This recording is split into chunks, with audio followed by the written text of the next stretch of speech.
ಬಸವಲಿಂಗಾಯ ನಮಃ. ಇಂದು ಒಂದು ಈ ದತ್ತಿ ಉಪನ್ಯಾಸ ಕಾರ್ಯಕ್ರಮಕ್ಕೆ ಅಧ್ಯಕ್ಷತೆ ಸ್ಥಾನವನ್ನು ಮಠದ ಅವ್ವ ಅವರು ವಹಿಸ್ಬೇಕಂತ ಅವರಲ್ಲಿ ಕೋರ್ಕೊತೀನಿ. ಅವರು ವೇದಿಕೆ ಬರಬೇಕಂತ ಅವ್ರು ಇಂದು ಈ ಒಂದು ಕಾರ್ಯಕ್ರಮದಲ್ಲಿ ಅನುಭವ ನೀಡುತ್ತಿರುವಂಥ ಶೆಟ್ಟರ್ ಅವರು, ಅನುಪಮ ಶೆಟ್ಟಿ ಅವರು ಕೂಡ ವೇದಿಕೆ ಅಲಂಕರಿಸಬೇಕಾಗಿ ಅವರಲ್ಲಿ ಕೋರ್ಕೊಳ್ತೀನಿ. ಓಂ ಶ್ರೀ ಗುರು ಬಸವಲಿಂಗಾಯ ನಮಃ. ಬಸವಣ್ಣನೇ ತಾಯಿ, ಬಸವಣ್ಣನೇ ತಂದೆ, ಬಸವಣ್ಣನೇ ಪರಮಬಂಧು ಎನಗೆ ವಸುದೀಶ ಕಪಿಲ ಸಿದ್ಧ ಮಲ್ಲಿಕಾರ್ಜುನ, ನಿಮ್ಮ ಹೆಸರಿಟ್ಟ ಗುರು ಬಸವಣ್ಣನಯ್ಯ.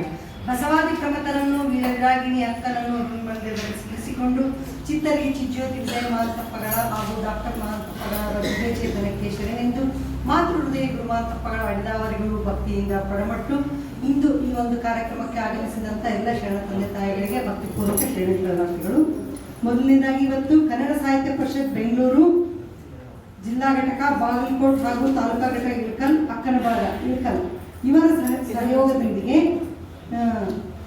ಲಿಂಗೈಕ್ಯ ವೀರಭದ್ರಪ್ಪ ಮರಟರ್ ಇವರ ಸ್ಮರಣಾರ್ಥ ದತ್ತಿ ಮತ್ತು ಇಳಕಲ್ ಕೋಆಪರೇಟಿವ್ ಬ್ಯಾಂಕ್ ಇಳಕಲ್ ಇವರ ದತ್ತಿ ಒಂದೇ ಕಾರ್ಯಕ್ರಮ ಈಗ ನಾವು ನಡೆಸ್ಕೊಡ್ತಾ ಇದ್ದೀವಿ. ಈ ಎಲ್ಲ ಒಂದು ಕಾರ್ಯಕ್ರಮವನ್ನು ನಾವು ಈಗ ವಚನ ಪ್ರಾರ್ಥನೆಯೊಂದಿಗೆ ಆರಂಭಿಸೋಣ. ವಚನ ಪ್ರಾರ್ಥನೆ ಶರಣೆ ದಾನಮ್ಮ ಅಂಗಡಿ ಇವರಿಂದ.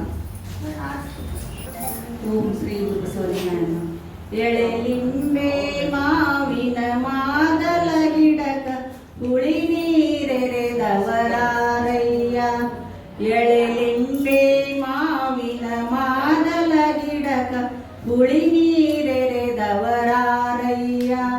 ಕಬು ಬಾಳೆ ತೆಂಗಿನ ವನಕ, ಕಬು ಬಾಳೆ ತೆಂಗಿನ ವನಕ ಸಿಹಿ ನೀರೆರೆದವರಾರಯ್ಯ, ಸಿಹಿ ನೀರೆರೆದವರಾರಯ್ಯ.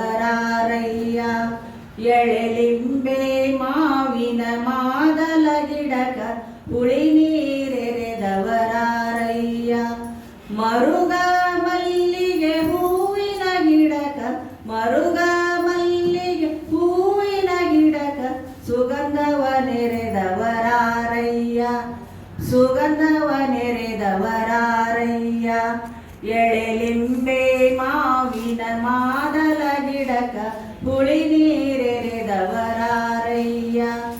ಒಂದೇ ನೆಲವು ಒಂದೇ ಜಲವು, ಒಂದೇ ನೆಲವು ಒಂದೇ ಜಲವು, ಚನ್ನ ಮಲ್ಲಿಕಾರ್ಜುನ ಹೊಂದಿದ ಮನವು, ಚನ್ನ ಮಲ್ಲಿಕಾರ್ಜುನ ಹೊಂದಿದ ಮನವು. ಎಳೆಲಿಂಬೆ ಮಾವಿ ಮಾದಲ ಗಿಡಕ ಹುಳಿ ನೀರೆರೆದವರಾರಯ್ಯ, ಹುಳಿ ನೀರೆರೆದವರಾರಯ್ಯ, ಹುಳಿ ನೀರೆರೆದವರಾರಯ್ಯ. ಶರಣ ಶರಣ. ಅತ್ಯಂತ ಸುಶ್ರಾಯವಾಗಿ ವಚನ ಪ್ರಾರ್ಥನೆ ಮಾಡಿದಂಥ ಶರಣೆ ದಾನಮ್ಮ ಅವರಿಗೆ ಭಕ್ತಿಪೂರ್ವಕ ಶರಣಾರ್ಥಿಗಳು. ಈಗ ಬಂದಂಥ ಎಲ್ಲ ಅತಿಥಿಗಳಿಗೆ ಸ್ವಾಗತವನ್ನು ಕೋರಲು ಶರಣೆ ಸವಿತಾ ಗುಣಶೆಟ್ಟಿ ಅಕ್ಕನ್ನು ಕರೆಯುತ್ತಿದ್ದೇವೆ.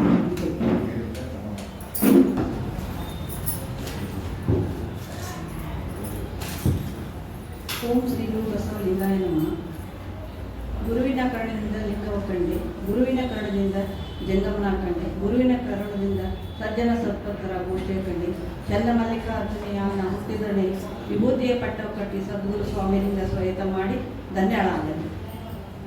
ಪರಮ ಪೂಜ್ಯ ದೊಡ್ಡ ಮಾಂತೇಶ್ವರರನ್ನು ನೆನೆದು ಹಾಗೂ ಡಾಕ್ಟರ್ ಮಾಂತಪ್ಪರನ್ನು ನೆನೆದು ಹಾಗೂ ಗುರು ಮಾಂತಪ್ಪರ ಪಾದಗಳಿಗೆ ವಂದಿಸಿ ಜಗನ್ಮಾತೆ ವೀರ ವೀರಾವಿನ ಅಕ್ಕಮಾದತೆ ತಾಯಿಯನ್ನು ಮನದಲ್ಲಿ ನೆನೆಯುತ್ತಾ ಇಲ್ಲಿ ಕುಳಿತಂಥ ಎಲ್ಲರಿಗೂ, ಎಲ್ಲ ತಾಯಂದಿರಿಗೂ, ವೇದಿಕೆ ಇರುವಂಥವ್ರು ಎಲ್ಲರಿಗೂ ಶರಣು ಶರಣಾರ್ಥಿಗಳು. ಕನ್ನಡ ಸಾಹಿತ್ಯ ಪರಿಷತ್ ಬೆಂಗಳೂರು ಜಿಲ್ಲಾ ಘಟಕ ಬಾಗಲಕೋಟೆ ಹಾಗೂ ತಾಲೂಕು ಘಟಕ ಇಳಕಲ್ ಅಕ್ಕನ ಬಳಗ ಇಳಕಲ್ ಇವರ ಸಹಯೋಗದೊಂದಿಗೆ ಲಿಂಗೈಕ್ಯ ವೀರಭದ್ರಪ್ಪ ಮರಟರ್ ಇವರ ಸ್ಮರಣಾರ್ಥ ಹಾಗೂ ಕೋಆಪರೇಟಿವ್ ಬ್ಯಾಂಕ್ ಇಳಕಲ್ ಇವರ ದತ್ತಿ ಉಪನ್ಯಾಸ ಕಾರ್ಯಕ್ರಮಕ್ಕೆ ಆಗಮಿಸಿದಂಥ ನಮ್ಮ ಅಕ್ಕನಗಳ ಅಧ್ಯಕ್ಷರಾದ ಶರಣೆ ಹಂಪಕ್ಕ ಅವ್ವ ಮರಟದವರಿಗೆ ಅಕ್ಕನ ಒಳಗ ತಾಯಂದಿರ ಪರವಾಗಿ ಭಕ್ತಿಪೂರ್ವಕ ಸ್ವಾಗತವನ್ನು ಕೋರುತ್ತೇನೆ. ಇಂದಿನ ದತ್ತಿ ದಾನಿಗಳಾದಂಥ ಶರಣರಾದ ಶ್ರೀ ಗುರಣ್ಣ ಮರಟರ್ ಗಣ್ಯ ವ್ಯಾಪಾರಸ್ಥರು ಇಳಕಲ್ ಇವರಿಗೆ ವೇದಿಕೆಯ ಪರವಾಗಿ ಭಕ್ತಿಪೂರ್ವಕ ಸ್ವಾಗತವನ್ನು ಕೋರುತ್ತೇವೆ. ಇನ್ನೋರ್ವ ದತ್ತಿ ದಾನಿಗಳಾದಂಥ ಶರಣರಾದ ಸತೀಶ್ ಸಪರದ್ ಅಧ್ಯಕ್ಷರು ಇಳಕಲ್ ಕೋಆಪರೇಟಿವ್ ಬ್ಯಾಂಕ್ ಇಳಕಲ್ ಇವರಿಗೂ ಕೂಡ ಭಕ್ತಿಪೂರ್ವಕ ಸ್ವಾಗತ ಸುಸ್ವಾಗತ. ಕನ್ನಡ ಸಾಹಿತ್ಯ ಪರಿಷತ್ತಿನ ಅಧ್ಯಕ್ಷರು, ಇಂದಿನ ಕಾರ್ಯಕ್ರಮದ ಉಪಸ್ಥಿತಿಯನ್ನು ಹೊಂದಿರುವ ಹಿರಿಯ ಶರಣರಾದ ಶ್ರೀ ಮಹಾದೇವ ಕಂಬಾಗಿ ಗುರುಗಳಿಗೆ ಈ ವೇದಿಕೆಯ ಪರವಾಗಿ ಭಕ್ತಿಪೂರ್ವಕ ಸ್ವಾಗತವನ್ನು ಕೋರುತ್ತೇನೆ. ಹಾಗೂ ಗಜೇಂದ್ರ ಗುರುಗಳಿಗೆ ಕೂಡ ಸ್ವಾಗತ ಕೋರುತ್ತೇನೆ. ಇಂದಿನ ಕಾರ್ಯಕ್ರಮದ ದತ್ತಿ 1ನೇ ಉಪನ್ಯಾಸವನ್ನು ನೀಡಲಿರುವ ಶರಣೆ ವಿಶಾಲ ಶೆಟ್ಟರ್ ಇವರಿಗೂ ಈ ಕಾರ್ಯಕ್ರಮದ ಪರವಾಗಿ ಭಕ್ತಿಪೂರ್ವಕ ಸ್ವಾಗತವನ್ನು ಕೋರುತ್ತೇನೆ. ದತ್ತಿ ಉಪನ್ಯಾಸ 2ನೇ ಅನುಭವ ನೀಡಲಿರುವ ಶರಣೆ ಅನುಪಮಾ ಗೋಂಗುಶೆಟ್ಟಿ ಅವರಿಗೂ ಈ ಒಂದು ವೇದಿಕೆಯ ಪರವಾಗಿ ಭಕ್ತಿಪೂರ್ವಕ ಸ್ವಾಗತ, ಸುಸ್ವಾಗತ. ಇಂದಿನ ದತ್ತಿ ಉಪನ್ಯಾಸಕ್ಕೆ ಆಗಮಿಸಿದಂಥ ನನ್ನೆಲ್ಲ ಶರಣ ತಂದೆ ತಾಯಂದಿರಿಗೆ ಮತ್ತೊಮ್ಮೆ ಮಗದೊಮ್ಮೆ ಭಕ್ತಿಪೂರ್ವಕ ಸ್ವಾಗತವನ್ನು ಕೋರುತ್ತಾ ಮುಂದಿನ ಕಾರ್ಯಕ್ರಮಕ್ಕೆ ಅಣಿ ಮಾಡಿಕೊಡುತ್ತೇನೆ. ಎಲ್ಲರಿಗೂ ಭಕ್ತಿಪೂರ್ವಕ ಶರಣಾರ್ಥಿಗಳು. ನಾನೊಂದು ಸಂದೇಶ ಹೇಳಕ್ಕೆ ಇಷ್ಟಪಡ್ತೀನಿ. ಮಕರ ಸಂಕ್ರಾಂತಿ ಹಬ್ಬದ್ದು ಉತ್ತರಾಯಣದ ಆರಂಭ, ಹೊಸ ಬೆಳೆ ಹೊಸ ಕ್ರಾಂತಿ ಹಬ್ಬಿತು, ಜಗದಲ್ಲಿ ಬಂದಿತ್ತು ಹೊಸತನ ಬಾಳಲಿ, ಎಳ್ಳು ಬೆಲ್ಲದ ಮಿಶ್ರಣ ಮೂಡಿತು ಖುಷಿಯ ಉಲ್ಬಣ, ಶುರುವಾಯಿತು ಹರ್ಷದ ಔತಣ, ಬಾಳಾಯಿತು ಪ್ರೀತಿಯ ತೋರಣ, ಪ್ರಕೃತಿಯ ವಿಸ್ಮಯ ಮೂಡಿತು, ಸಮೃದ್ಧ ಜೀವನ ಮೂಡಲಿ, ಸಮೃದ್ಧ ಎಲ್ಲರ ಬಾಳಲಿ ತರಲಿ, ಸಂಕ್ರಾಂತಿ ಎಲ್ಲರ ಮನೆ ಮನದಲ್ಲಿ ಉತ್ಸವದ ವೈಭವದ ಕ್ರಾಂತಿ. ಎಲ್ಲರಿಗೂ ಶರಣಾರ್ಥಿಗಳು. ಎಲ್ಲರನ್ನೂ ಮನತುಂಬಿ ಸ್ವಾಗತಿಸಿದಂಥ ಶರಣೆ ಸಹಿತ ಗೋಂಗುಶೆಟ್ಟಿ ಅವರಿಗೆ ಭಕ್ತಿಪೂರ್ವಕ ಶರಣಾರ್ಥಿಗಳು. ಈಗ ವಚನಗ್ರಂಥ ಪುಷ್ಪಾರ್ಪಣೆ. ಪ್ರಥಮವಾಗಿ ಅಧ್ಯಕ್ಷ ಸ್ಥಾನ ವಹಿಸಿದಂಥ ಮಠದ ಅವರಿಗೆ ತೊಂತ್ನಾಳ್ ಅಕ್ಕ ಅವರಿಂದ ವಚನಗ್ರಂಥ ಪುಷ್ಪಾರ್ಪಣೆ. ತೊಂತ್ನಾಳ್ ಶರಣಮ್ಮ ತೊಂತ್ನಾಳ್ ಅವರು.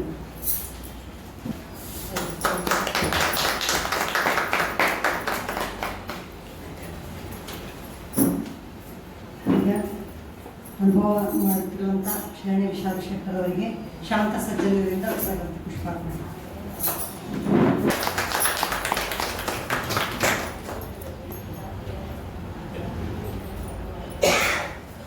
ಮತ್ತೋರ್ವ ಅತಿಥಿಯಾದಂಥ ಅನುಪಮಾ ಗೋಂಗುಶೆಟ್ಟಿ ಅವರಿಗೆ ನಮ್ಮ ಅಧ್ಯಕ್ಷರಾದಂಥ ಸವಿತಾ ಮಾಟೂರ್ ಅವರಿಂದ ವಚನಗ್ರಂಥ ಪುಷ್ಪಾರ್ಪಣೆ.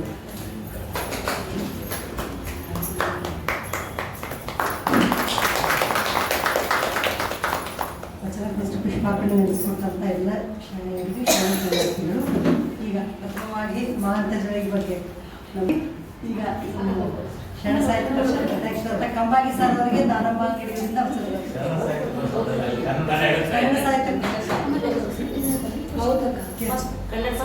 ಈಗ ನಮ್ಮ ಅಧ್ಯಕ್ಷರಾದಂಥ ಸವಿತಾ ಮಾಟೂರ್ ಅವರಿಂದ ದತ್ತಿ ಪ್ರಾಸ್ತಾವಿಕ. ಓಂ ಶ್ರೀ ಗುರು ಬಸವಲಿಂಗಾಯ ನಮಃ. ಚಿತ್ತರಗಿ ಜ್ಯೋತಿ ಶ್ರೀ ವಿಜಯ ಮಹಾಂತ ಶಿವಗಳನ್ನು ದೊಡ್ಡಪ್ಪ ಅವರನ್ನು ಮನದಲ್ಲಿ ನೆನೆಯುತ್ತಾ ಗುರು ಮಹಾಂತ ಪೂಜ್ಯರ ಪಾದಗಳಿಗೆ ಕೊಡಮಟ್ಟು ಈ ಒಂದು ದತ್ತಿ ಉಪನ್ಯಾಸವನ್ನು ನೀಡಲಿರುವಂಥ ಉಪನ್ಯಾಸಕರಿಗೆ ಮತ್ತು ಇಂದಿನ ಅಧ್ಯಕ್ಷ ಸ್ಥಾನವನ್ನು ವಹಿಸಿದಂಥ ಹಿರಿಯ ತಾಯಂದಿರು ಆದಂಥ ಪಕ್ಕ ಮಠದ ಅವರಿಗೆ ಮತ್ತು ಎಲ್ಲ ತಾಯಂದಿರಿಗೂ ಮತ್ತು ಕಂಬಾಗಿ ಸರ್ ಮತ್ತು ಗಜೇಂದ್ರ ಸರ್ ಅವರಿಗೆ ಕೂಡ ಭಕ್ತಿಪೂರ್ವಕ ಎಲ್ಲರಿಗೂ ಕೂಡ ಶರಣಾರ್ಥಿಗಳು. ಇವತ್ತಿನ ಒಂದು ದತ್ತಿ ಉಪನ್ಯಾಸವನ್ನು ಶರಣರಾದಂಥ ಲಿಂಗಕ್ಕೆ ವೀರಭದ್ರಪ್ಪ ಗುರಪ್ಪ ಮಠದ ಇವರ ಸ್ಮರಣಾರ್ಥವಾಗಿ ಗುರಣ್ಣ ಮಠದವರು ಏರ್ಪಡಿಸಿರುವಂತಹದ್ದು. ಇವರ ಒಂದು ಸಂಕ್ಷಿಪ್ತ ಪರಿಚಯವನ್ನು ಹೇಳ್ತೀನಿ ನಾನು. ವೀರಭದ್ರಪ್ಪನವರು ಬಿಳಿ ಅಂಗಿ, ಬಿಳಿ ಧೋತ್ರ, ಬಿನ್ನಿ ಕಂಪ್ನಿ ಕೋಟು ಹಾಗೂ ರೇಷ್ಮೆ ಪಟಕ ಇವರ ಇರುವಿಕೆಯ ಲಕ್ಷಣಗಳು. ಅಂದ್ರೆ ಅವ್ರಿಗೆ ಒಂದು ಸ್ವಲ್ಪ ನಮ್ಗೆ ಒಂದು ಗೊತ್ತಾಗ್ಬಿಡ್ತೈತೆ ಅವ್ರು ಹಿಂಗೆ ಇರ್ತಿದ್ರು ಅನ್ನೋದು. ಯಾಕಂದ್ರೆ ಹಿರಿಯರೆಲ್ಲರೂ ಹಾಗೆ ಹೆಚ್ಚಾಗಿ ವೈಟ್ ಆ್ಯಂಡ್ ವೈಟನ್ನು ಹಾಕುವಂಥವ್ರು. ಶಿಸ್ತುಬದ್ಧ ವ್ಯವಹಾರ ನಡೆಸುವುದರಿಂದ ವ್ಯಾಪಾರದಲ್ಲಿ ಪ್ರಗತಿಯನ್ನು ಸಾಧಿಸುತ್ತಾ ಮುನ್ನಡೆದರು. ಇವರು ಕಡುಬಡತನದಲ್ಲಿ ಬೆಳೆದರೂ ಇಲ್ಕಲ್ ಮುಖ್ಯ ರಸ್ತೆಯ ಮೇಲೆ ಕುಳಿತು ಕಾಯಿ ವ್ಯಾಪಾರ ಮಾಡುತ್ತಿದ್ದರು. ವ್ಯವಹಾರದಲ್ಲಿ ಅವರ ನೇರ ನುಡಿ ಗ್ರಾಹಕರ ಬಗ್ಗೆ ಕಾಳಜಿಯಿಂದ ಸ್ವಲ್ಪ ಪ್ರಮಾಣದಲ್ಲಿ ವ್ಯಾಪಾರ ಬೆಳೆಯುತ್ತದೆ. ನಂತರ ಮೇನ್ ಬಜಾರ್ನಲ್ಲಿ ಒಂದು ಸಣ್ಣ ಅಂಗಡಿಯನ್ನು ಪೆಪ್ಪರ್ಮೆಂಟು, ಬಿಸ್ಕೆಟ್, ಬೀಡಿ, ಸಿಗರೇಟ್ ವ್ಯಾಪಾರ ಪ್ರಾರಂಭಿಸುತ್ತಾರೆ. ನಂತರ ತಮ್ಮ ಮಕ್ಕಳಾದ ಗುರಣ್ಣ ಮತ್ತು ಬಸವರಾಜ್ ಇವರು 15-16 ವರ್ಷದವರು ಆದ ನಂತರ ವ್ಯವಹಾರದ ಲೆಕ್ಕಪತ್ರಗಳು, ವ್ಯವಹಾರದ ರೀತಿ ರಿವಾಜುಗಳನ್ನು ತಿಳಿಸಿಕೊಡುತ್ತಾರೆ. 1964ರಲ್ಲಿ ಮರ್ಡರ್ ಟೀ ಡಿಪೋ ಎಂಬ ಹೆಸರಿನಿಂದ ಚಹಾ ಪುಡಿ, ಸಕ್ಕರೆ, ಕಡ್ಡಿಪೆಟ್ಟಿಗೆ, ಬಿಡಿ ವ್ಯವಹಾರ ಪ್ರಾರಂಭಿಸುತ್ತಾರೆ. ಇವರು ಹೊರರಾಜ್ಯಗಳಾದ ತಮಿಳುನಾಡು, ಮಹಾರಾಷ್ಟ್ರದೊಂದಿಗೆ ವ್ಯಾಪಾರ ನಡೆಸುತ್ತಿದ್ದರು. ಇದರಿಂದ ಸಣ್ಣ ವ್ಯಾಪಾರದಿಂದ ಇಂದು ದೊಡ್ಡ ಪ್ರಮಾಣದಲ್ಲಿ ಅವರ ಮಕ್ಕಳು ವ್ಯಾಪಾರ ಮಾಡಲು ಸಾಧ್ಯವಾಗಿದೆ. ಇವರು ಶ್ರೀ ವಿಜಯ ಮಹಾಂತೇಶ್ವರ ಮಹಾಬಲೇಶ್ ಮಠದ ಪರಮ ಭಕ್ತರು, ಜಂಗಮ ಪ್ರೇಮಿಗಳು ಆಗಿದ್ದರು. ಬಡತನದ ಅರಿವಿದ್ದ ಅವರು ಗಳಿಸಿದ ಹಣದಲ್ಲಿ ಸ್ವಲ್ಪ ಪ್ರಮಾಣ ಉಳಿತಾಯ ಮಾಡಿ ಪ್ರತಿ ವರ್ಷ ಬಡ ಮಕ್ಕಳಿಗೆ ಸಹಾಯ ಮಾಡುವ ಗುಣವನ್ನು ಹೊಂದಿದ್ದರು.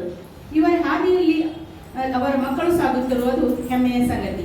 ಇವರ ಮೊಮ್ಮಗ ಮಹಾಬಲೇಶ್ ಮಠದ್ ಇಂದು ಬೃಹತ್ ಪ್ರಮಾಣದ ಉದ್ಯಮ ಆರಂಭಿಸುವುದರ ಮೂಲಕ ಊರಿನ ಅನೇಕ ಯುವಕರಿಗೆ ಉದ್ಯೋಗ ಒದಗಿಸಿದ ಕೀರ್ತಿ ಅವರಿಗೆ ಸಲ್ಲುತ್ತದೆ.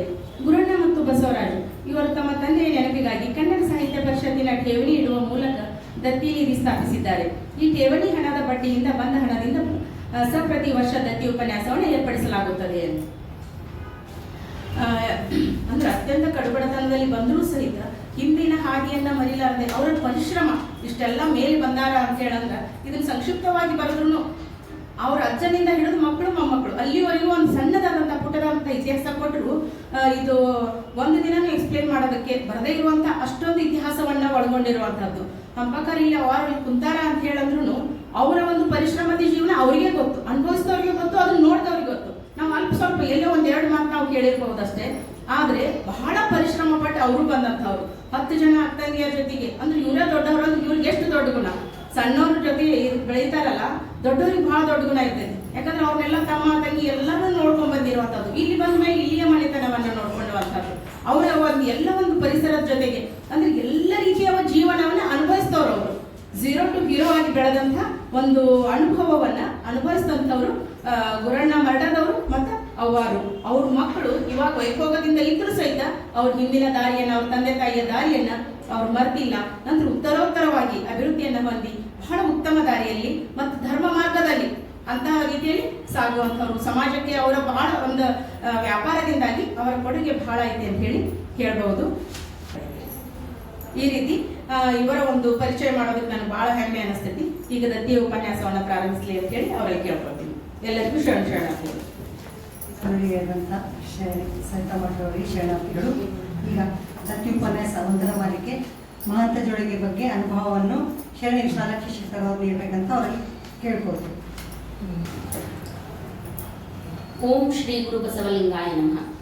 ಬಸವಾದಿ ಶರಣರನ್ನು ಋನ್ಮಂದಿರದಲ್ಲಿ ನೆನೆದು, ವೀರ ವಿರಾಗಿಣಿ ಅಕ್ಕ ಮಹಾದೇವಿಯನ್ನು ಋನ್ಮಂದಿರದಲ್ಲಿ ನೆನೆದು, ಪೂಜ್ಯ ಮಹಾಂತ ದ್ವೇಯರನ್ನು ಋನ್ಮಂದಿರದಲ್ಲಿ ನೆನೆದು, ಗುರುಮಹಾಂತ ಅಪ್ಪಗಳವರ ಪಾದಗಳಲ್ಲಿ ಪಡಮಟ್ಟು, ವೇದಿಕೆಯ ಮೇಲೆ ಆಸೀನರಾಗಿರುವ ತಾಯಂದಿರಿಗೆ ಹಾಗೂ ಇಲ್ಲಿ ನೆರೆದಿರುವ ಎಲ್ಲ ಶರಣ ತಂದೆ ತಾಯಿಗಳಿಗೂ ಶರಣು ಶರಣಾರ್ಥಿಗಳು.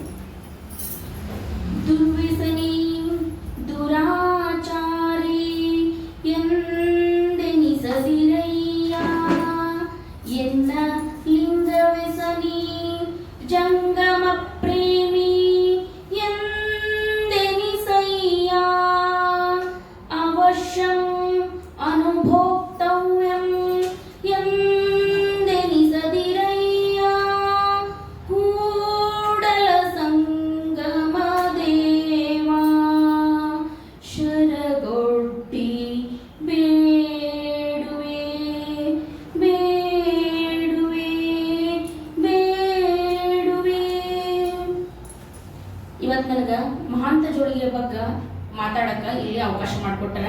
ನನಗೆ ಭಾಳ ಖುಷಿ ಐತಿ. ಅಪ್ಪ ಮಾಡಿದ್ರು ಅಂತ ಮಹಾಂತ ಜೋಳಿಗೆ ಬಗ್ಗೆ ಮಾತಾಡಕ್ಕೆ ಕೊಟ್ಟರಲ್ಲ, ನನಗೆ ಭಾಳ ಆನಂದ ಐತಿ. ಈಗ ಅದ್ರ ಬಗ್ಗೆ ನಾನು 2 ಮಾತುಗಳನ್ನ ಸ್ಟಾರ್ಟ್ ಮಾಡ್ತೀನಿ. ಮಹಾಂತ ಅಪ್ಪ ಅವರ ಪೂರ್ವಾಶ್ರಮದ ಊರು ಹಿಪ್ಪರಿ. ಅವರು ವಿರೂಪಾಕ್ಷಯ್ಯ ಮತ್ತು ನೀಲಮ್ಮ ಶರಣ ದಂಪತಿಗಳ ಉದರದಲ್ಲಿ ಜನಿಸಿದರು.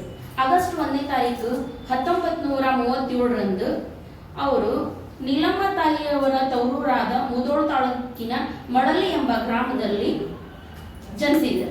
ಅವರಿಗೆ ಮಹಂತಯ್ಯ ಎಂದು ನಾಮಕರಣವನ್ನ ಮಾಡ್ತಾರೆ. ಇಲ್ಕಲ್ಲಿನ ಭಾಗ್ಯದ ಬಾಗಿಲು ತೆರೆಯಿತು ಅನ್ನುವಂತೆ 1970 ಮೇ 12ರಂದು ಸವದಿಯ ಮಹಾಂತ ಸ್ವಾಮಿಗಳು ಚಿತ್ತರಿಗೆಯ ಪೀಠಕ್ಕೆ 19ನೇ ಪೀಠಾಧಿಪತಿಗಳಾಗಿ ಪೀಠಾರೋಹಣವನ್ನ ಮಾಡ್ತಾರೆ. ಈ ಹೊತ್ನ್ಯಾಗ ಇಲ್ಕಲ್ನಾಗ ಬಹಳ ಕಡುಬಡತನ ಇತ್ತು.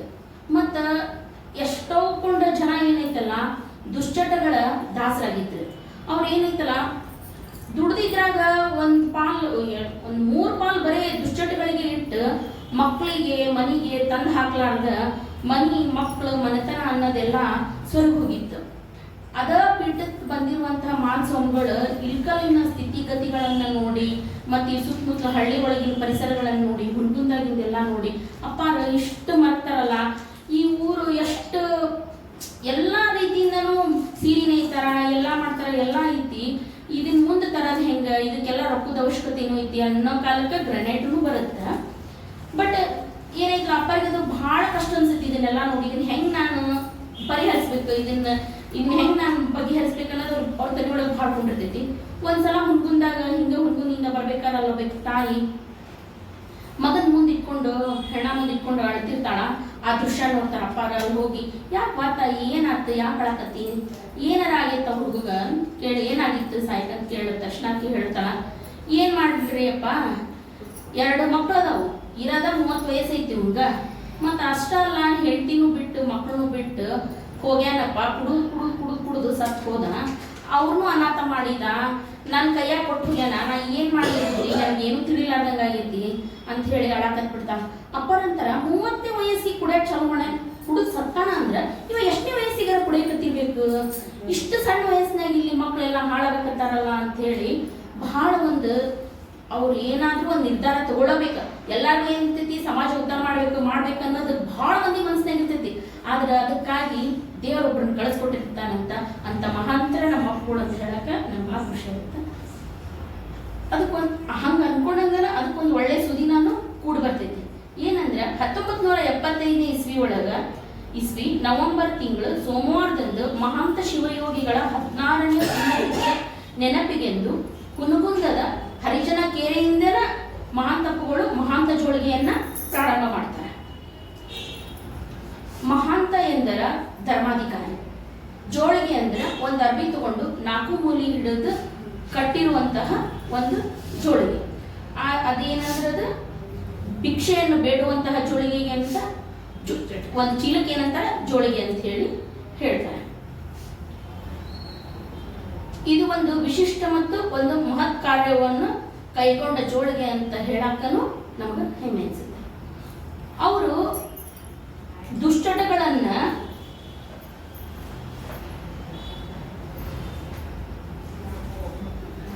ಆ ಜೋಳಿಗೆ ದುಶ್ಚಟಗಳನ್ನು ಹಾಕ್ರಿ ಅಂತ ಹೇಳಿ ಮಹಾಂತಪ್ಪಾರು ನಿಮ್ಮಲ್ಲಿರುವ ದುಶ್ಚಟಗಳು, ದುರ್ಗುಣಗಳು, ದುರ್ನಡತೆಗಳನ್ನು ಎಲ್ಲ ಹಾಕಿ ನಿಮ್ಮ ಬಾಳ ಬಂಗಾರ ಆಗ್ಲಿ, ನಿಮ್ಮ ಬಾಳ ಹಸನಾಗ್ಲಿ, ನೀವೆಲ್ಲ ಸೌಖ್ಯದಿಂದ ಇರ್ರಿ, ನಿಮ್ಮ ಬಾಳ ಏಳಿಗೆ ಆಗ್ಲಿ ಅಂತ ಹೇಳಿ ಕೇಳಾಕ ನಿಮ್ಮ ಮನಿಗೂ ನಾ ಬರಾಕತ್ತೀನಿ ಅಂತ ಹೇಳಿ ಮಹಾಂತಪ್ಪಗಳು ಹೇಳ್ಕೊತ ಪ್ರತಿಯೊಬ್ರು ಮನಿ ಬಾಗಿಲಿಗೂ ಹೋಗಿ ಒಂದಿಷ್ಟು ಮನಸ್ಸಿನಾಗ ನೊಂದ್ಕೊಳ್ಳಾದ ಪ್ರತಿಯೊಬ್ರು ಮನಿ ಬಾಗಿಲಿಗೂ ಹೋಗಿ ಅವರು ಕೇಳ್ಕೊತಿದ್ರು. ನನ್ನ ಬಿಸಿಲು ಮಳಿ ಚಳಿ ಅನ್ನಲಾದ ಪ್ರತಿಯೊಬ್ರು ಮನಿ ಬಾಗಿಲಿಗೂ ಅಪ್ಪಾರು ಹೋಗಿದ್ರು. ಮಹಾಂತ ಜೋಳಿಗೆ ಆವಿಷ್ಕಾರ ಮತ್ತು ಸಂಚಾರ ಮಹಾಂತ ಅಪ್ಪಗಳವರ ಚಿಂತನೆಯಲ್ಲಿ ಮಾಡಿದ ಒಂದು ನೈತಿಕ ಕ್ರಾಂತಿ ಅಂತ ನಾ ಇಲ್ಲಿ ಹೇಳ್ತೀನಿ. ಮಹಾಂತ ಜೋಳಿಗೆ ಬಿಸಿಲನ್ನದೆ, ಮಳೆ ಅಂದ, ಚಳಿ ಅಂದನ ಪ್ರತಿಯೊಬ್ಬರ ಮನೆ ಬಾಗಿಲಿಗೂ ಹೋಗಿ ತಮ್ಮ ಅವರಲ್ಲಿರುವಂತಹ ದುಶ್ಚಟಗಳನ್ನ ಕೇಳ್ತಿತ್ತು. ಚಟ ಅಂದ್ರೆ ಬರೀ ಕುಡಿಯುವುದು, ತಿನ್ನುವುದು, ಸೇದುವುದು ಇದಷ್ಟ ಅಲ್ಲ. ಸುಳ್ಳು ಹೇಳುವುದು, ಮೋಸ ಮಾಡುವುದು, ಕಪಟತನ ಮಾಡುವುದು, ಮತ್ತೇನಂತಂದ್ರ ಲಂಚ ಕೇಳೋದು, ಇವೆಲ್ಲಾ ಸಹಿತನೂ ನಾವು ದುಶ್ಚಟಗಳನ್ನ ಅಂತ ಹೇಳಿ ಹೇಳ್ತೀವಿ. ಒಮ್ಮೆ ಹಿಂಗ ಮಠಕ್ಕೆ ಹಿರಿಯ ಅಧಿಕಾರಿಗಳು ಒಬ್ರು ಮಠಕ್ಕೆ ಬರ್ತಾರೆ. ಮಠಕ್ಕೆ ಬಂದು ಏನಂತಾರ, ಅಪ್ಪಾರ ನಾ ಯಾವುದೇ ತರನಾದ ದುಶ್ಚಟಗಳನ್ನ ಮಾಡಂಗಿಲ್ಲ ನೋಡ್ರಿ, ನಾ ಬಹಳ ಸತ್ಯವಾನದೀನ್ರಿ ಅಂತ ಹೇಳಿ ಅಪ್ಪಾರ ಪಾದಕ್ಕೆ ಬೀಳ್ತಾರೆ. ಅಪ್ಪಾರ ಪ್ರತಿಯೊಬ್ರು ಕಣ್ಣು ದೃಷ್ಟಿಯಿಂದನ ಕಣ್ಣು ಹಿಡಿತಿದ್ರು. ಅವ್ರೇನಂತಾರ, ಅವ್ರ ಹೆಂಡತಿ ನಿಂತಿರ್ತ ಪಕ್ಕಕ್ಕೆ ಹಿಂಗ್ ಕಣ್ಣೆತ್ತಿ ಅವ್ರ ಮುಖ, ತಾಯಿ ಮುಖ ನೋಡ್ತಾರ. ನೋಡಿದ ತಕ್ಷಣ ತಾಯಿಗಳು ಅನ್ನಿಸ್ತಲ್ಲ, ಸುಳ್ಳಂತೂ ಹೇಳಲ್ಲ. ಬುದ್ಧಿಯಾರ ಎಷ್ಟ್ ದಿನ ಆಯ್ತು ನಮ್ಮ ಯಜಮಾನ್ರಿಗೆ ಲಂಚ ತಗೋಬೇಡ್ರಿ ಅಂತೀನ್ರಿ, ಅಷ್ಟಾದ್ರೂ ನಮ್ಮ ಯಜಮಾನ್ರು ಬಿಡವಲ್ರಿ, ಬರೀ ಲಂಚನ ತಗೊಂತಾರ್ರಿ. ಮತ್ತೇನ್ರಿ ಸಾಹೇಬ್ರ ಅನ್ನಣ್ಣ ಸಾಹೇಬ್ರು ಬಂದವ್ರ ಅಪ್ಪನ ಕಾಲಿಗೆ ಬಿದ್ದು, ತಪ್ಪಾತ್ರಿ ಬುದ್ಧಿ, ನಾನು ಲಂಚ ತಗೋಬಾರ್ದಾಗಿತ್ರಿ, ಇನ್ನೊಮ್ಮೆ ಇದನ್ನ ತಗೊಳಂಗಿಲ್ಲ ಅಂತ ಹೇಳಿ ಮಹಾಂತ ಜೋಳಿಗೆ ಮುಟ್ಟಿ ನಾ ಇನ್ಮೇಲೆ ಲಂಚ ತಗೊಳ್ಳಲ್ಲ ಅಂತ ಹೇಳಿ ಆ ಅಧಿಕಾರಿಗಳು ಮುಟ್ಟಿ ಹೇಳಿ ಹೋಗ್ತಾರೆ. ಯಾವುದ ಅಧಿಕಾರಿ ಆಗಲಿ, ರಾಜಕಾರಣಿ ಆಗಲಿ ಮಠಕ್ಕೆ ಬಂದ್ರಂದ್ರ ನಿಮ್ಮ ಹಸ್ತ ಶುದ್ಧಿ ಇದೆ ಅನ್ಪಾ ಅಂತ ಹೇಳಿ ಅಪ್ಪಾರವ್ರನ್ನ ಕೇಳ್ತಿದ್ರು. ಶುದ್ಧ ಐತಿ ನಿಮ್ಮ ಹಸ್ತ ಅಂತ ಕೇಳ್ತಿದ್ರು. ಆದ್ರೆ ಅವ್ರು ಎಂದೆಂದು ಐತಲ್ಲ ಅಪ್ಪಾರು, ನ್ಯಾಯ ನಿಷ್ಠೂರಿ ಶರಣನಾರಿಗೂ ಅಂಜುವುದಿಲ್ಲ ಅನ್ನುವ ರೀತಿ ಬದುಕಿ ನಮ್ಗೆಲ್ಲಾನು ತೋರಿಸಿದ್ರು. ನಾವು ಯಾವ್ದೋ ಒಂದು ಸತ್ಯವನ್ನು ಹೇಳ್ಬೇಕಾದ್ರ ಅಂಜು ಮಾಡೋದು, ಅದಕ್ಕೆ ನಿಂತು ನಾವು ಮಾತಾಡ್ಬೇಕು, ಹೋರಾಡ್ಬೇಕು ಅನ್ನೋದನ್ನ ಕಲಿಸ್ಕೊಟ್ಟವ್ರ ನಮ್ಮ ಮಹಾಂತಪ್ಪಗಳು.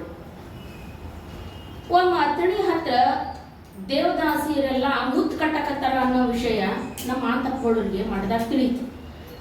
ಇದು ಒಂದು ಕೆಟ್ಟ ಚಟನ ಅಲ್ಲ, ಇದರಿಂದ ಎಷ್ಟು ಮಕ್ಕಳು ಹಾಳಾಗ್ತಾವು, ಎಷ್ಟು ಹೆಣ್ಮಕ್ಳ ಜೀವನ ಹಾಳಾಗುತ್ತೆ ಅಂತ ಹೇಳಿ ಅಲ್ಲಿ ಮುತ್ತು ಕಟ್ಟ ಜಾಗಕ್ಕೆ ಶ್ರೀಮಾನ್ BM ಪಾಟೀಲ್ ಅವ್ರನ್ನ ಕರ್ಕೊಂಡು BL ಪಾಟೀಲ್ ಅವ್ರನ್ನ ಕರ್ಕೊಂಡು ಅಲ್ಲಿಗೆ ಅಥಣಿ ಹತ್ರ ಹೋಗ್ತಾರ.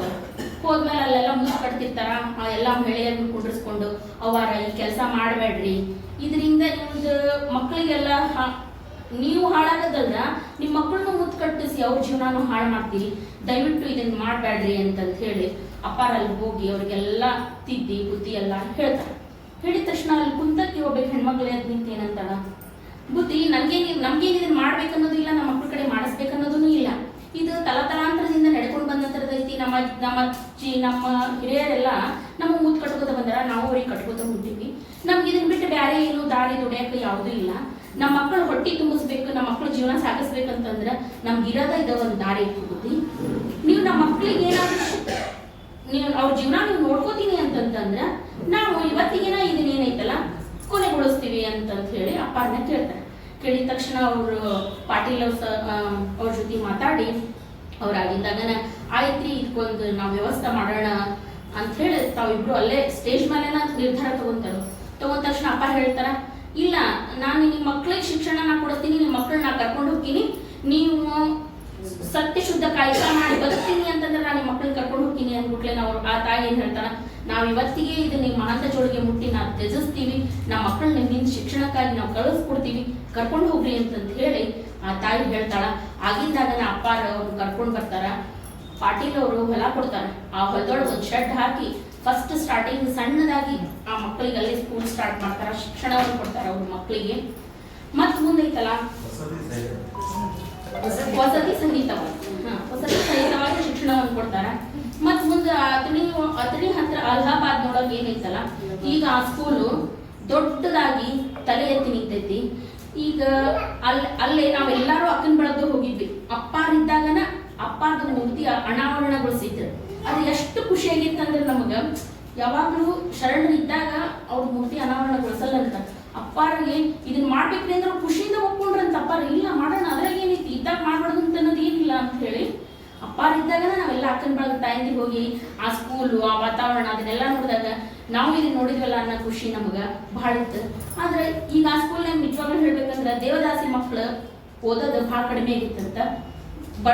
ಬಡತನದ ಮಕ್ಕಳನ್ನ ಓದ್ಸಾಕ ಈಗ ಆ ಸ್ಕೂಲನ್ನ ಉಪಯೋಗ ಮಾಡ್ಕೊಳಕತ್ತಾರಂತ. ದೇವದಾಸಿ ಪದ್ಧತಿಯನ್ನ ನಿರ್ಮೂಲನೆ ಮಾಡಾಕ ಸಹಿತ ಮಹಾಂತ ಜೋಳಿಗೆ ತಲೆ ಎತ್ತಿ ನಿಂತೈತಿ. ಮಹಾಂತ ಜೋಳಿಗೆ ತಾಲೂಕು ಜಿಲ್ಲಾ ಇಷ್ಟ ಅಲ್ಲದ ಹೊರದೇಶಕ್ಕೂ ಸಾಗೈತಿ.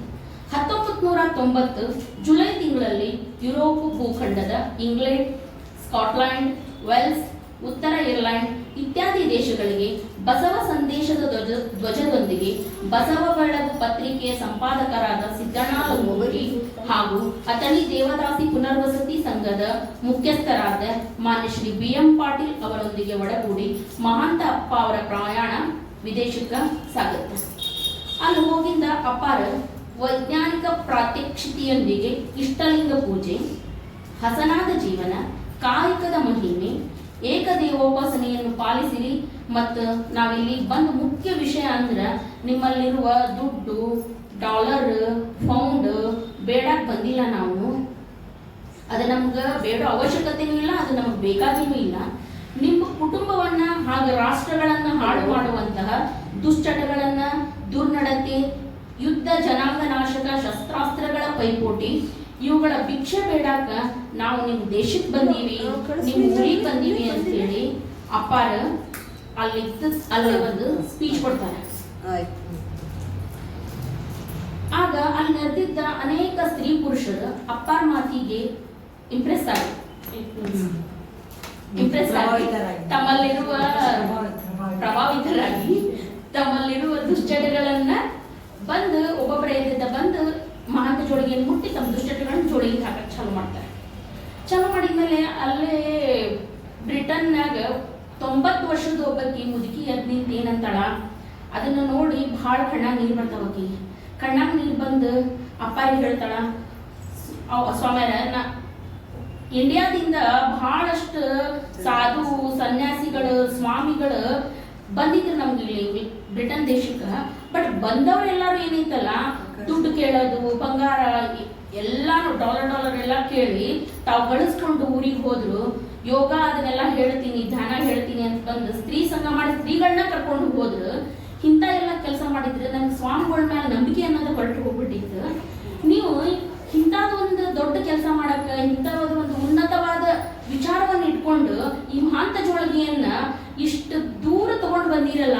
ನನಗೆ ಈ 90 ವರ್ಷ ಬದುಕಿದ್ದಕ್ಕೂ ನಾ ಸಾರ್ಥಕ ಇವತ್ತ ಈ ಮಹಾಂತ ಜೋಳಿಗೆ ನೋಡಿದೆ ಅಂತೇಳಿ ಅದು ಬಹಳ ಖುಷಿಯಿಂದ ಅಪ್ಪ ಜೋಳಿಗೆ ಮುಟ್ಟಿ ಬಹಳ ಸಂತೋಷ ಪಟ್ಕೊಂಡು ಆ ವಿಚಾರನ ತಿಳಿಸಿ ಹೇಳ್ತಾಳ.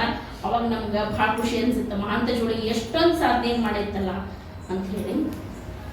ಸಾಮಾಜಿಕ ಶ್ರುತಿ ಇಲ್ಲದ ಧರ್ಮ ತೂತು ಬಿದ್ದ ಗಡಿಗೆ. ಸಾಮಾಜಿಕ ಶ್ರುತಿ ಇಲ್ಲದ ಧರ್ಮ ತೂತು ಬಿದ್ದ ಗಡಿಗೆ. ಕಾಯಕವೇ ಕೈಲಾಸ, ನುಡಿಯೇ ಲಿಂಗ, ಮನವೇ ಜಂಗಮ, ದೇಹವೇ ದೇಗುಲ, ಆಚಾರವೇ ಸ್ವರ್ಗ, ಅನಾಚಾರವೇ ನರಕ ಎಂದು ಅಖಂಡವಾಗಿ ನಂಬಿದ ಇವರ ಗಂಡು ಬೆತ್ತ ನಿರಂತರವಾಗಿ ಅವಿಶ್ರಾಂತವಾಗಿ ಪಯಣಿಸುತ್ತಲೇ ಇದೆ. ಮಹಾಂತ ಜೋಳಿಗೆಯನ್ನು ನಂಬಿದವರ ಮನೆಯ ಕಿಲುಬು ಕಳೆಯಿತು, ಅವರ ಮನದ ತಲುಪು ತೊಳೆಯಿತು, ಬದುಕು ಬಿಚ್ಚಿದ ಬಿಳಿಜೋಳದ ಕೊನೆಯಾಯಿತು. ಇವರ ಜೋಳಿಗೆ ಶರಣರ ಕ್ರಾಂತಿಯ ಏಳಿಗೆ, ಸಾಮಾಜಿಕ ಆರೋಗ್ಯಕ್ಕೆ ಹೋಳಿಗೆ ಎನ್ನುವಂತೆ ನಿರಂತರವಾಗಿ ಇಂದು ಸಾಗುತ್ತಲೇ ಇದೆ.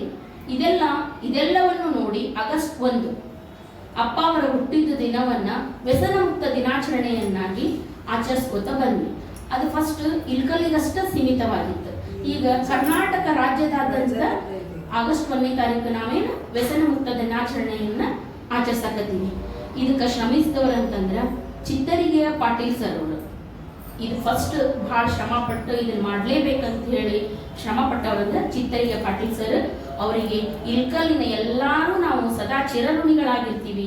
ಇಂಥದ್ದೊಂದು ಮಹತ್ ಕಾರ್ಯವನ್ನು ನಮಗೆ ಮಾಡಿಕೊಟ್ಟಾರ ಅಂತ ಹೇಳಿ ಇಲ್ಲಿ ಹೇಳಕ್ ಇಷ್ಟಪಡ್ತೀನಿ. ಅಷ್ಟ ಯಾಕ ಈ ಮಹಾಂತ ಜೋಳಿಗೆಯ ಬಗ್ಗೆ ಅನೇಕ ಕವಿಗಳು, ಸಾಹಿತಿಗಳು, ಬರಹಗಾರರು ಗದ್ಯ, ಪದ್ಯ, ಕವನ ಮತ್ತು ಪುಸ್ತಕಗಳನ್ನ ರಚನೆ ಮಾಡ್ಯಾರ. ಅವರಲ್ಲಿ ಮುಖ್ಯವಾದವರೊಂದಿಷ್ಟು ಯಾರ್ಯಾರು ಬರ್ದಾರ ಅನ್ನೋದನ್ನು ಹೇಳ್ತೀನಿ. ಡಾಕ್ಟರ್ ಸಿದ್ದಯ್ಯ ಪುರಾಣಿಕ್, ಚನ್ನವೀರ್ ಕಣವಿ, ಶರಣ ಶಂಕರಣ್ಣ ನಾಗರಾಳ್, ಪಂಡಿತಾರಾಧ್ಯ ಶಿವಾಚಾರ್ಯ ಸ್ವಾಮಿಗಳು, doctor CPK, professor Kalyanamma Languti, Shivakavi Sangamesha Musumani, Mahanta Priya B. Shekharappa ಮತ್ತು ಪ್ರೊಫೆಸರ್ GH ಹನ್ನೆರಡ್ಮಠ್ ಸರ್ ಅಲ್ಲದೆ ಅನೇಕ ರೀತಿಯಲ್ಲಿ ಬರಹಗಳನ್ನ ಈ ಮಹಾಂತ ಜೋಳಿಗೆಯ ಬಗ್ಗೆ ಬರೆದಾರೆ. ಅಷ್ಟ ಯಾಕ ಹಾಡುಗಳನ್ನು ಬರ್ದಿರೋದು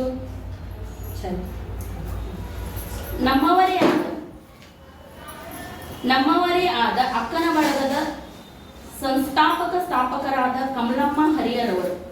ನಮ್ಮ ಅಕ್ಕನ ಬಳಗದ ಸಂಸ್ಥಾಪಕರಾದ ಕಮಲಮ್ಮ ಹರಿಯರವರ ಏನೈತಲ್ಲ ಮಹಾಂತ ಜೋಳಿಗೆಯ ಬಗ್ಗೆ ಒಂದು ಸುಂದರವಾದ ಹಾಡನ್ನ ರಚನೆ ಮಾಡ್ಯಾರ. ಅದು ನಮ್ಗೆ ನೀವು ಬಂದಿದ್ದಿಲ್ಲ, ಯಾರು ನೀವು ಸಣ್ಣವ್ರಿದ್ರಿ. ಮನ್ಯಾಗ ನಾವು 35 ಸಾವಿರ ಅಂಗಡಿಯಾಗ ಮದ್ರಾಸ್ ಕಳಿಸಿ ದತ್ತಾಜ್ ಆಗಿರ್ತಾರ ಕಳಿಸಿ ನಾಡ್ಸಿ ಸ್ವಲ್ಪ ನಾಲ್ಕು ಕಾರ್ಡ್ ಅವಾಗ ಮಾಡ್ಯಾರ. ಮಹಾಂತ ಜೋಳಿಗೆ ಬಗ್ಗೆ 4 ಹಾಡುಗಳನ್ನ ರಚನೆ ಮಾಡ್ಯಾರ. ನಾವು ಆಲ್ಮೋಸ್ಟ್ ಅಲ್ಲಿ ಕೇಳಿದ್ರೆ ಯೋಗಿ ಭಿಕ್ಷಕ್ಕೆ ಸಂದ, ಶಿವ ಯೋಗಿ ಜೋಳಿಗೆ ತಂದ, ಯೋಗಿ ಭಿಕ್ಷಕ್ಕೆ ಬಂದ, ಶಿವ ಯೋಗಿ ಜೋಳಿಗೆ ತಂದ, ಮುತ್ತು ಮಾಣಿಕ್ಯವ ವಲ್ಲೆನೆಂದ, ಮುತ್ತು ಮಾಣಿಕ್ಯವ ವಲ್ಲೆನೆಂದ, ದುಷ್ಟ ಚಟಗಳನ್ನು ಜೋಳಿಗೆಗೆ ಹಾಕಿರೆಂದ, ಯೋಗಿ ಭಿಕ್ಷಕ್ಕೆ ಬಂದ, ಶಿವ ಯೋಗಿ ಜೋಳಿಗೆ ತಂದ. ಇಂಥ ಸುಂದರವಾದ ಹಾಡನ್ನವರು ರಚನೆ ಮಾಡಿದ್ರು. ಇದನ್ನ ನಾವು ಫಸ್ಟ್ ಇಲ್ಕಲ್ಲಿಗೆ ಬಂದ ತಕ್ಷಣ ಕೇಳಿದ ಕೂಡಲೇ ನಮ್ಮ ಊರನವರಾದ ನಮ್ಮ ಅಕ್ಕನ ಬಳಗ ಸಂಸ್ಥಾಪಕರೇ ಇದನ್ನ ಬರದಾರ ಅನ್ನೋಣ ನಮಗೆ ಬಹಳ ಖುಷಿ ಅನಿಸ್ತಿತ್ತು. ಈ ಹಾಡು ಬಹಳ ಸುಂದರವಾಗಿನೂ ಐತಿ ಮತ್ತು ಬಹಳ ಮನ ಮುಟ್ಟುವ ರೀತಿಯಲ್ಲೂ ಐತಿ, ಬಹಳ ಪ್ರಸಿದ್ಧಿಯನ್ನು ಪಡೆದೈತಿ. ಅದು ಹರಿಯರದವ್ರ ಮಂತನಕ್ಕೆ ಒಂದು ಕೀರ್ತಿ ಅಂತಲೂ ನಾನು ಇದು ಹೇಳಕ್ ಇಷ್ಟಪಡ್ತೀನಿ. ಹಾಡ್ತೀನಿ. ಅಷ್ಟ ಯಾಕೆ ನಾವೆಲ್ಲ ರಾಕನ್ ಬಳದವರು ಸೇರಿ ಒಂದು ಹಾಡು ಹಾಡ್ತೀವಿ ಮಾತಾಡ್ಕೊಳ್ಬೇಕು. ಚಿತ್ತರಗಿ ಪೀಠದ ದಿವ್ಯ ಜೋಳಿಗೆ ಹಿಡಿದು ಮನಶುದ್ಧಿ ಮಾಡಲು ಪಣವ ತೊಟ್ಟಿಗನು. ಹೊನ್ನ ಕೇಳಲು ಅಲ್ಲ ಅನ್ನ ಕೇಳಲು ಅಲ್ಲ, ಹೊನ್ನ ಕೇಳಲು ಅಲ್ಲ ಅನ್ನ ಕೇಳಲು ಅಲ್ಲ, ಹಾಳು ಮಾಡುವ ಚಟವ ಬೇಡ ಬಂದಿಗನು.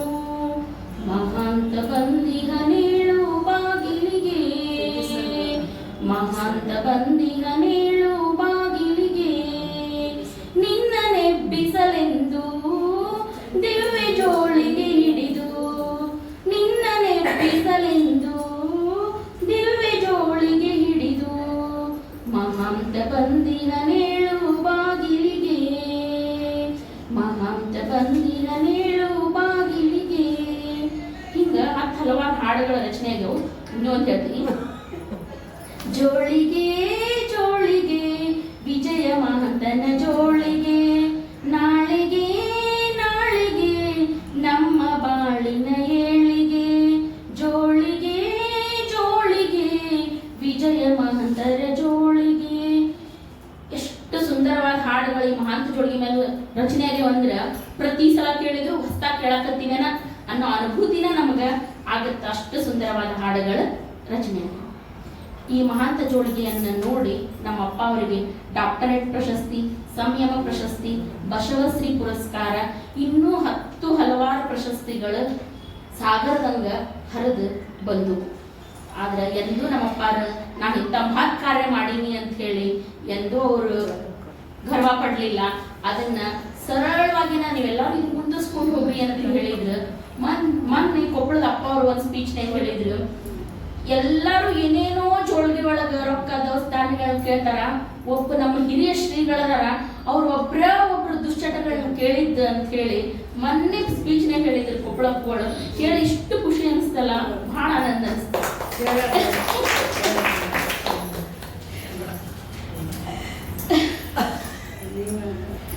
ಇಂಥ ಅಪ್ಪ ಅವ್ರನ್ನ ಪಡೆದ ನಾವೆಲ್ಲ ಪುಣ್ಯವಂತರು.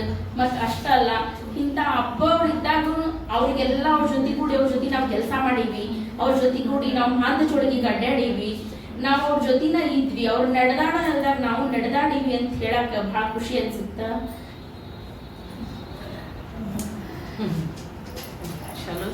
ಅಂತ ಅಪ್ಪಗಳು ನಮ್ಮನ್ನ ಬಿಟ್ಟು ಎಲ್ಲಿ ಹೋಗಿಲ್ಲ, ನಮ್ ಹಿಂದ ಅದಾರ ಅನ್ನೋ ಒಂದು ಭಾವನೆ ನಮ್ಗೆ ಸದಾ ಕಾಲ ಇರ್ತೈತಿ. ಅವ್ರು ನಡೆದ ಹಾದಿ ಒಳಗ ನಾವೆಲ್ಲರೂ ನಡೆಯೋಣ, ಅವ್ರು ಮಾಡಿದ ಕಾರ್ಯಗಳನ್ನ ನಾವೆಲ್ಲ ಮುಂದುವರ್ಸ್ಕೊಂಡು ಹೋಗೋಣ. ಸಣ್ಣಪ್ಪ ಅವರ ಜೊತೆ ನಾವು ಅದನ್ನ ಕೂಡಿ ಮುಂದುವರ್ಸ್ಕೊಂಡು ಹೋಗೋಣ ಅಂತ ಹೇಳಿ ಎರಡು ಮಾತುಗಳು ಮುಗಿಸ್ತೀನಿ. ಎಲ್ರಿಗೂ ಶರಣು.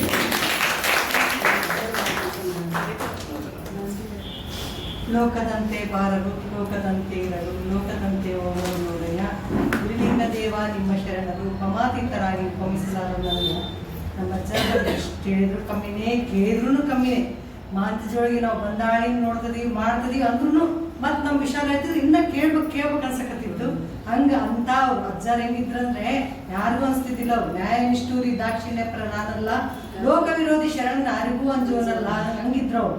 ಹಂಗಾಗಿ ಅವ್ರು ಅವ್ರ ಜೀವನದಕ್ಕೆ ಅವ್ರೇನು ಯಾವಾಗಲೂ ಸುಖವಾಗಿರ್ತಿಲ್ಲ, ಎಲ್ಲ ಮುಳ್ಳಿನಾದಿತ್ತು ತಿಳ್ಕೊಂಡ್ಬಂದ್ರು. ಅವ್ರು ಶರಣರೇ ಅಂತ ಶರಣರ ಬಗ್ಗೆ ನಮ್ಮ ವಿಚಾರ ಭಾಳ ಚಂದ ಇತ್ತು. ನಿಮಗೆ ಎಲ್ಲ ಪರವಾಗಿ ಭಕ್ತಿ ಶರಣಾರ್ಥಿಗಳು.